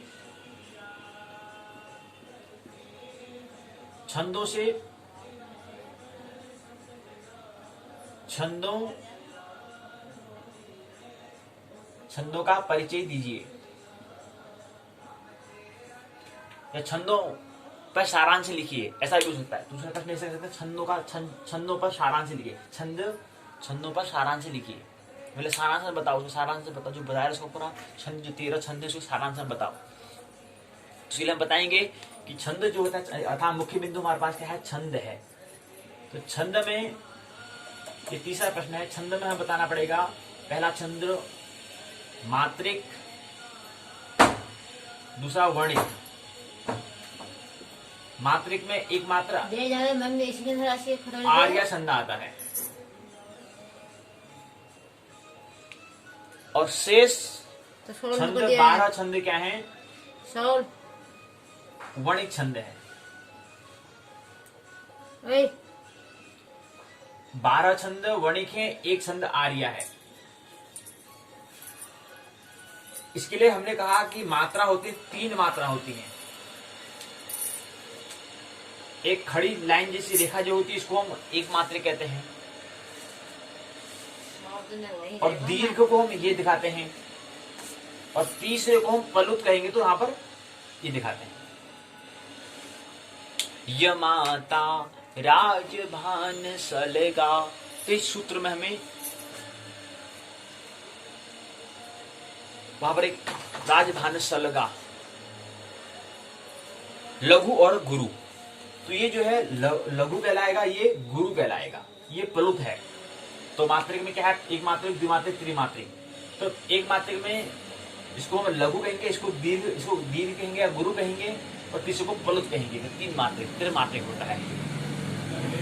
आर्या छंद में क्या है, आर्या छंद का उदाहरण हमने बताया कि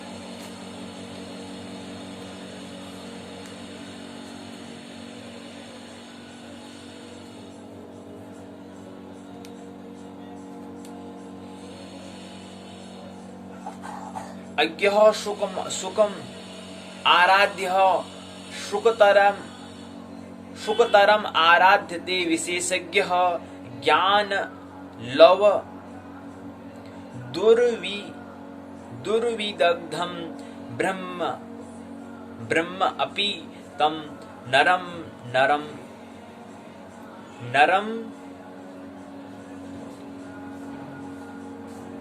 नरम जयति।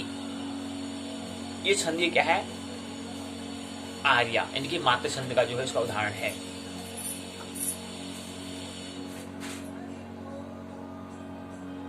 इसमें होता है कि यस्याह प्रथमे पादे 12 मात्रा तथा तृतीये अपि 18, द्वितीये चतुर्थे च 15 आर्या। इसका लक्षण, इसका उदाहरण रुचि में पूछा जाता है। इसे गणचिन्ह सहित हमें बताना है। यानी कि लक्षण और उदाहरण। गण चिन्ह, गण चिन्ह इसका मतलब जो बताने की खड़ी लाइन, यानी कि जो लघु है, ये जो दीर्घ गुरु है, और तीसरा प्लुत जो है ये मात्रा को दिखा रहा है। तो इसका सूत्र होता है, इसका लक्षण होता है यस्याह प्रथमे पादे द्वादश मात्राः तथा तृतीये अपि अष्टादश द्वितीये चतुर्थे च पंचदश आर्याः, ये इसका लक्षण है। दूसरा ऐसे ये तो हमारा क्या एक मात्रिक, ऐसे शेष 12 जो है, 12 छंद कौन कौन से हैं? 12 छंद में आते हैं। दूसरे में आता है अनुष्टुप छंद आता है, इंद्र वज्रा आता है। पहला अनुष्टुप, दूसरा इंद्र वज्र, तीसरा उपेंद्र, चौथा उपजाति, पांचवा वंशस्थ, छठा श्रीधरा, सातवां वसंत लेखा, आठवां शिखरणी, नौवां शार्दुल विकृत, 10वां मालिनी, 11वां भुजंग प्रियात, 12वां मंदाकांता। तो ये 12 छंद क्या है? वणिक छंद होते हैं। ये वणिक छंद है और ये मात्रिक छंद है। तो संस्कृत में बता देना है हमको, इस चीज में बता देना है कि सूत्र होता है। और थोड़ा सा अगर विस्तार से बताएंगे तो बता देंगे, सूत्र में बता देंगे कि वणिक छंद में सूत्र में बता देंगे वाला।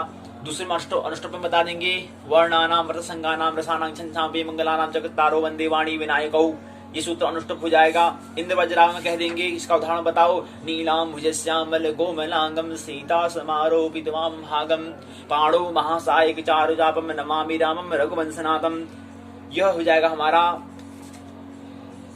इंद्र वज्रा का। उपेंद्र वज्रा का हो जाएगा त्वमेव माता च पिता त्वमेव, त्वमेव बन्धु च सखा त्वमेव, त्वमेव विद्या द्रव्यं त्वमेव, त्वमेव सर्वं मम देव देव। उपजाति में दोनों का मिश्र होता है, उपजाति इसलिए इसका नाम दे दिया।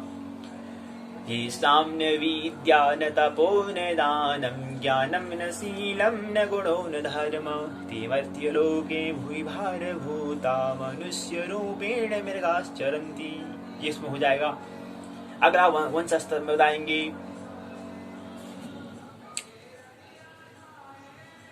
अगले बताएंगे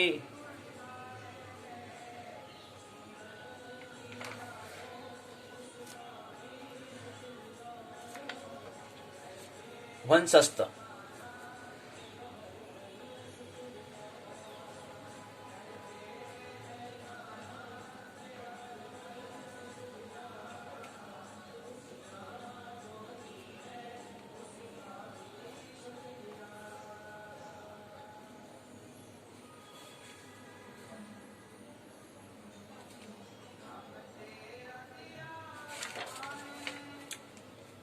विचिन्त्यति यमनहं यमन नय मानसा तपो धनम वीतसी न मामु पारि तथम स्म ऋष्यति त्वाम न शबोधितो अपि सन कथाम प्रमत्त प्रथमम कीर्तामिव, ये दूसरा सूत्र इसका हो जाएगा। फिर अगला वसंत लेखा बता देंगे,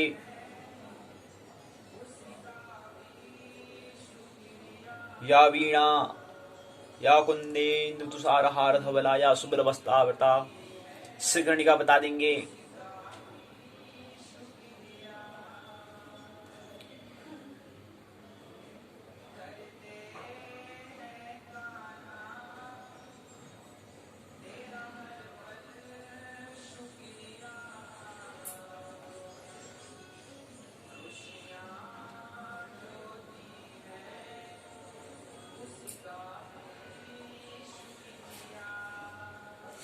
यश्चांकीच वादिभूतर सुधा देवापका मस्तके, शार्दुल विकट छंद होगा इसमें। अतुलित बलधाम हिम शैलावदेहम,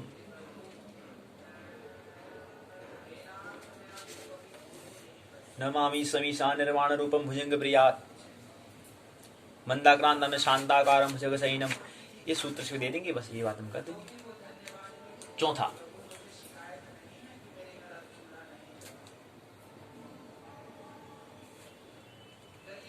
चौथा में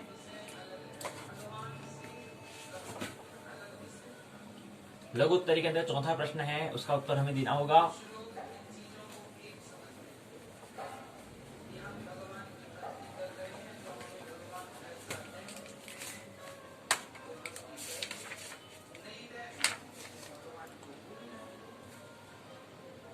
चौथा प्रश्न है,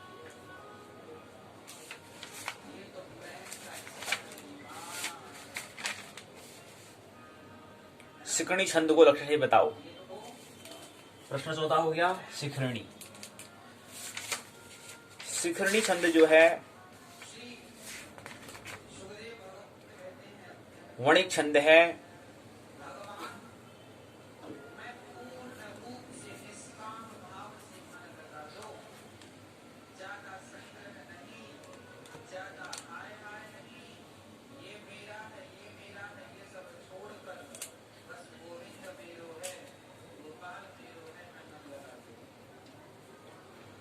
शिखरणी ऐसा छंद जिसमें क्या हो, प्रत्येक पाद में क्रमशः यगण मगण नगण सगण भगण अंत में एक लघु और एक गुरु हो, शिखरणी छंद कहलाएगा।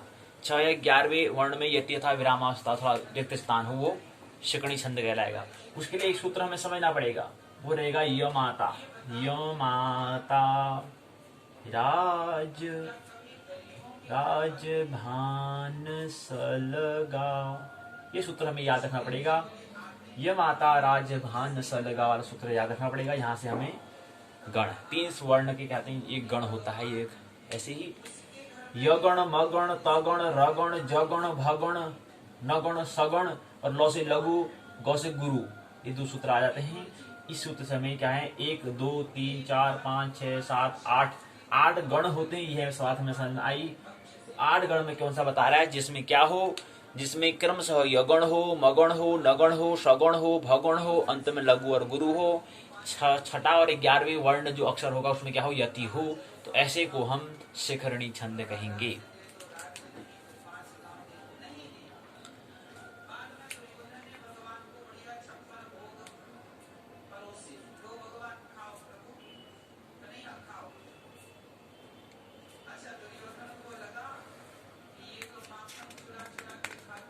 शिखरणी छंद है।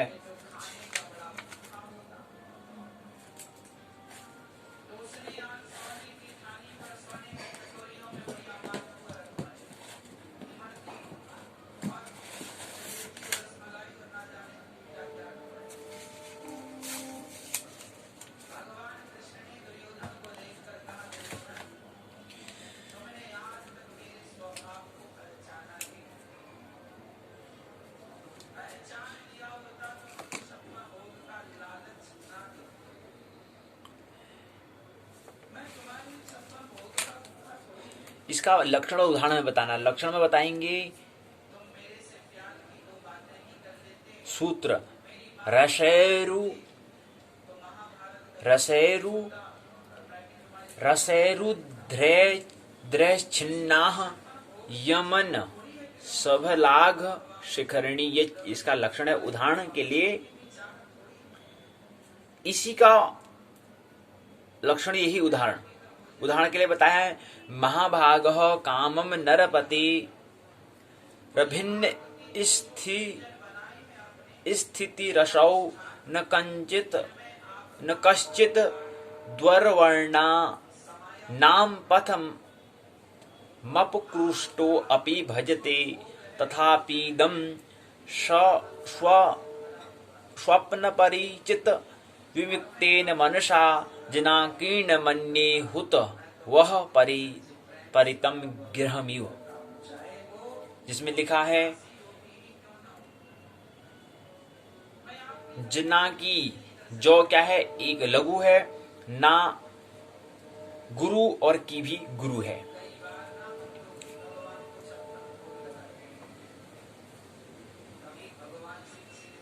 अंतिम जो सूत्र दिया है जनाकीर्ण मन्ये हुत वह परितम गृहमिव, इसमें इस सूत्र से उन्होंने बता दिया कि इस लक्षण में बताया कि इसमें पहला लघु 2 गुरु हैं, अर्थात पहला जो है वो क्या है यगण है, दूसरा मगण है, तीसरा नगण है, चौथा सगण है, 5वां भगण है, अंत में लघु और दीर्घ है। इसलिए यह जो सूत्र है ये क्या है शिखरणी है।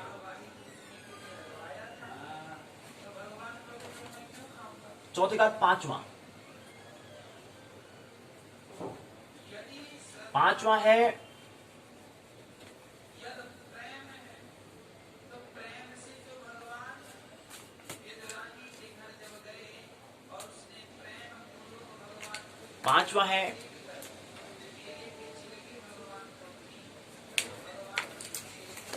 पांचवा प्रश्न है,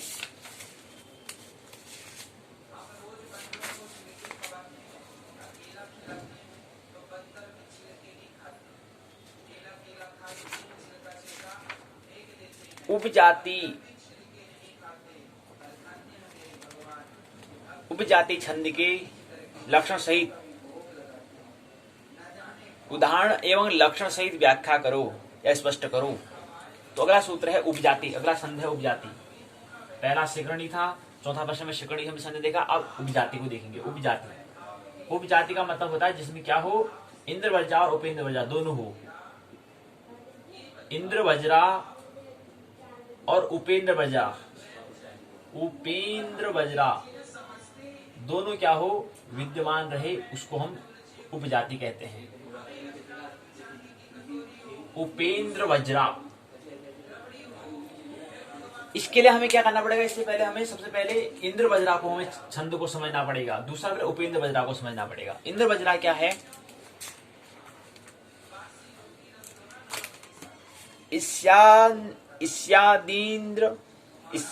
इंद्र वज्रा यदि तव जगौ गह, कहीं पर छोटा सा प्रश्न पूछ जाता है, पूछ लिया जाता है कि तव जगौ गह होगा, तो ये किसका लक्षण है, किस छंद का लक्षण है, तो ये समझ में आना चाहिए इंद्र वज्रा का। तव जगौ, तव जगौ लिखा, कहीं पे लिखा आएगा, कहीं पे लिखा आएगा तव जगौ,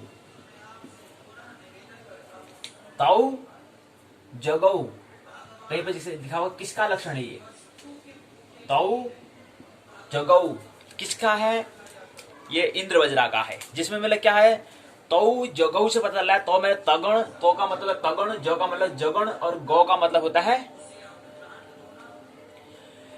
तौ। औ में दो है, इनकी दो तगण जिसमें दो जगण हो और साथ में क्या है लास्ट में दो गुरु हो, तो ऐसे को इंद्र वज्रा हम कहते हैं। ऐसे सूत्र को श्लोक जो मिलेगा उसको हम इंद्र वज्रा कहेंगे। जैसे समझाने का प्रयास सूत्र दिया है, श्लोक है, नीलाम्भुजश्यामल कोमलांगम सीता समारोपित वाम भागम पाणो महासायक चारु चापम नमामि रामम रघुवंशनाथम। चारों चरणों को मिलाकर जिसमें 44 वर्ण हो, ये साथ में एक तो हमें ये याद रखना है, तो जगह याद रखना है, दूसरा हमें 44 वर्ण भी उसमें होने चाहिए, वर्ण होने चाहिए, मात्रा नहीं, क्योंकि ये इंद्र वज्रा वर्णिक छंद है, ख्याल वर्ण होने चाहिए, 44 वर्ण होने चाहिए चारों पादों में। नीलाम श्यामल कोमलांगम पहला पाद, सीता समारोह विद्वाम भागम दूसरा पाद, पाणो मासा एक चार जापम तीसरा, नमामि रामम रघुवंशनाथम चौथा पाद। इन चारों में क्या हो, 44 वर्ण होने चाहिए, चार पादों को मिलाकर। अगला उपेंद्र वज्रा, उपेंद्र वज्रा का जो सूत्र उसका है जत जास ततौ गौ। अगला मतलब यहां पर हमने कहा था कि तौ जगौ ये किसका है, इंद्र वज्रा का लक्षण है। अब यहीं पर क्योंकि हमें उपजाति छंद को हमें समझना है, इसलिए पहले हमें इंद्र वज्रा और उपेंद्र वज्रा छंद को हमें समझना पड़ेगा। इंद्र वज्रा उपेंद्र वज्रा का योग उपजाति कहते हैं। इंद्र वज्रा हमने समझ लिया, उसका लक्षण है तौ जगौ था। उपेंद्र वज्रा का जो लक्षण है वो है जत जास ततौ गौ। क्या है, जत जास ततौ और गौ, यानी कि जगण तगण जगण क्या है, जिसमें जगण तगण जगण, जिसमें जगण तगण जगण और साथ ही साथ अंत में क्या हो, गुरु, अंत में गुरु हो, पादों के अंत में गुरु हो, तो उसको उपेंद्र वज्रा हम कहेंगे। तो इसका सूत्र क्या, जत जास ततौ हो गया, जत जास ततौ गौ हो गया, इसमें जगण तगण जास ततौ गौ, जगण तगण और दो गुरु, जगण तगण और जगण, जगण तगण जगण और गुरु, जिसके अंत में, जिसके पादों में अंत में, चार पादों में अंत गुरु हो, तो वह उपेंद्र वज्रा कहलाएगा। त्वमेव माता च पिता त्वमेव त्वमेव बंधु च सखा त्वमेव त्वमेव विद्या द्रविणं त्वमेव त्वमेव सर्वं देव देवा। इसमें क्या है, ये उपेंद्र वज्रा का। आप जाकर इन दोनों के मिश्रण को हम उपजाति कहेंगे। इंद्र वज्रा और उपेंद्र वज्रा के योग को हम उपजाति कहते हैं, उनके मिश्रण को, उसके आधे आधे भाग को। अब जिसमें क्या हो, उपजाति, हमें यही सूत्रों में प्रश्न पूछा गया है। इसका मतलब होता है कि जिसमें उपजाति का मतलब होता है मिश्र छंद जो हो, जिसमें इंद्र बज्रा और उपेंद्र बज्रा का मिश्रण जो हो, उसको उपजाति कहते हैं। कहने का मतलब है दो छंद पहले और चतुर्थ चरण में, पहला चरण, उसके बाद पहला, दूसरा, तीसरा, चौथा में, पहले और चौथे चरण में उपेंद्र बज्रा का, यानी कि दूसरे नंबर का उपेंद्र बज्रा का पहले और चौथे में, इंद्र बज्रा का दूसरे और तीसरे में, जिसका लक्षण हो, इनकी वो चरण हो, तो इंद्र बज्रा और उपेंद्र बज्रा को, तो ऐसे को उपजाति छंद कहेंगे। समझ लें पहली बार, उपेंद्र बज्रा यानी कि पहले और चौथे चरण में, ऐसा सूत्र, ऐसा श्लोक जिसमें वह छंद, ऐसा श्लोक का वो छंद उपजाति छंद कहलाएगा। ऐसा श्लोक जो है वो उपजाति छंद कहलाएगा। वह जिसमें क्या हो, जिसमें पहला चरण और चौथा चरण में क्या हो, उपेंद्र बज्रा, और उपेंद्र बज्रा का क्या था उन्होंने बता दिया, तव जगव था, और उसमें जत जास तव, और दूसरे चरण और तीसरे चरण में जिसमें क्या हो, इंद्र बज्रा छंद हो, इनकी जत जास तव जो लक्षण है, ये लक्षण हो, तो इन ऐसे वाले जो श्लोक है, उस श्लोक को हम उपजाति, उस श्लोक को उपजाति छंद कहेंगे। उस श्लोक का नामकरण वो कौन छंद कहलाएगा, उसमें उपजाति छंद कहलाएगा। ये सामने विद्यान तपो न दानम ज्ञानम न शीलम न गुणो न धर्म ते मर्त्य लोके भूविभार भूता मनुष्य रूपेण मृगाश्चरन्ति। ये सूत्र क्या है, उपजाति छंद है। यहीं पर क्या है, 5 प्रश्न पूर्ण हुए, 3 प्रश्न हमने पहले ले लिए। तो यहीं पर पाठशाला जो है का पहला जो सत्र है वो पूर्ण होता है। नाटक अलंकार छंद SL 101 मानना नहीं है, जानना है, आनंद महोत्सव जीवन जीना है। अगला सत्र आज ही होगा। दूसरा सत्र में हम समझेंगे उत्तराखंड मुक्त विश्वविद्यालय के स्नातक वर्ष के द्वितीय प्रश्न पत्र है SL 102 नीति काव्य व्याकरण अनुवाद को देखेंगे, वो भी आज ही होगा। मानना नहीं है, जानना है, आनंद महोत्सव जीवन जीना है। मेरी बातों को इतने प्रेम पूर्वक शांति पूर्वक सुना, बहुत बहुत अनुग्रहित हूँ। अंत में सबके भीतर बैठे हुए परमात्मा को प्रणाम करता हूँ, मेरा प्रणाम स्वीकार है।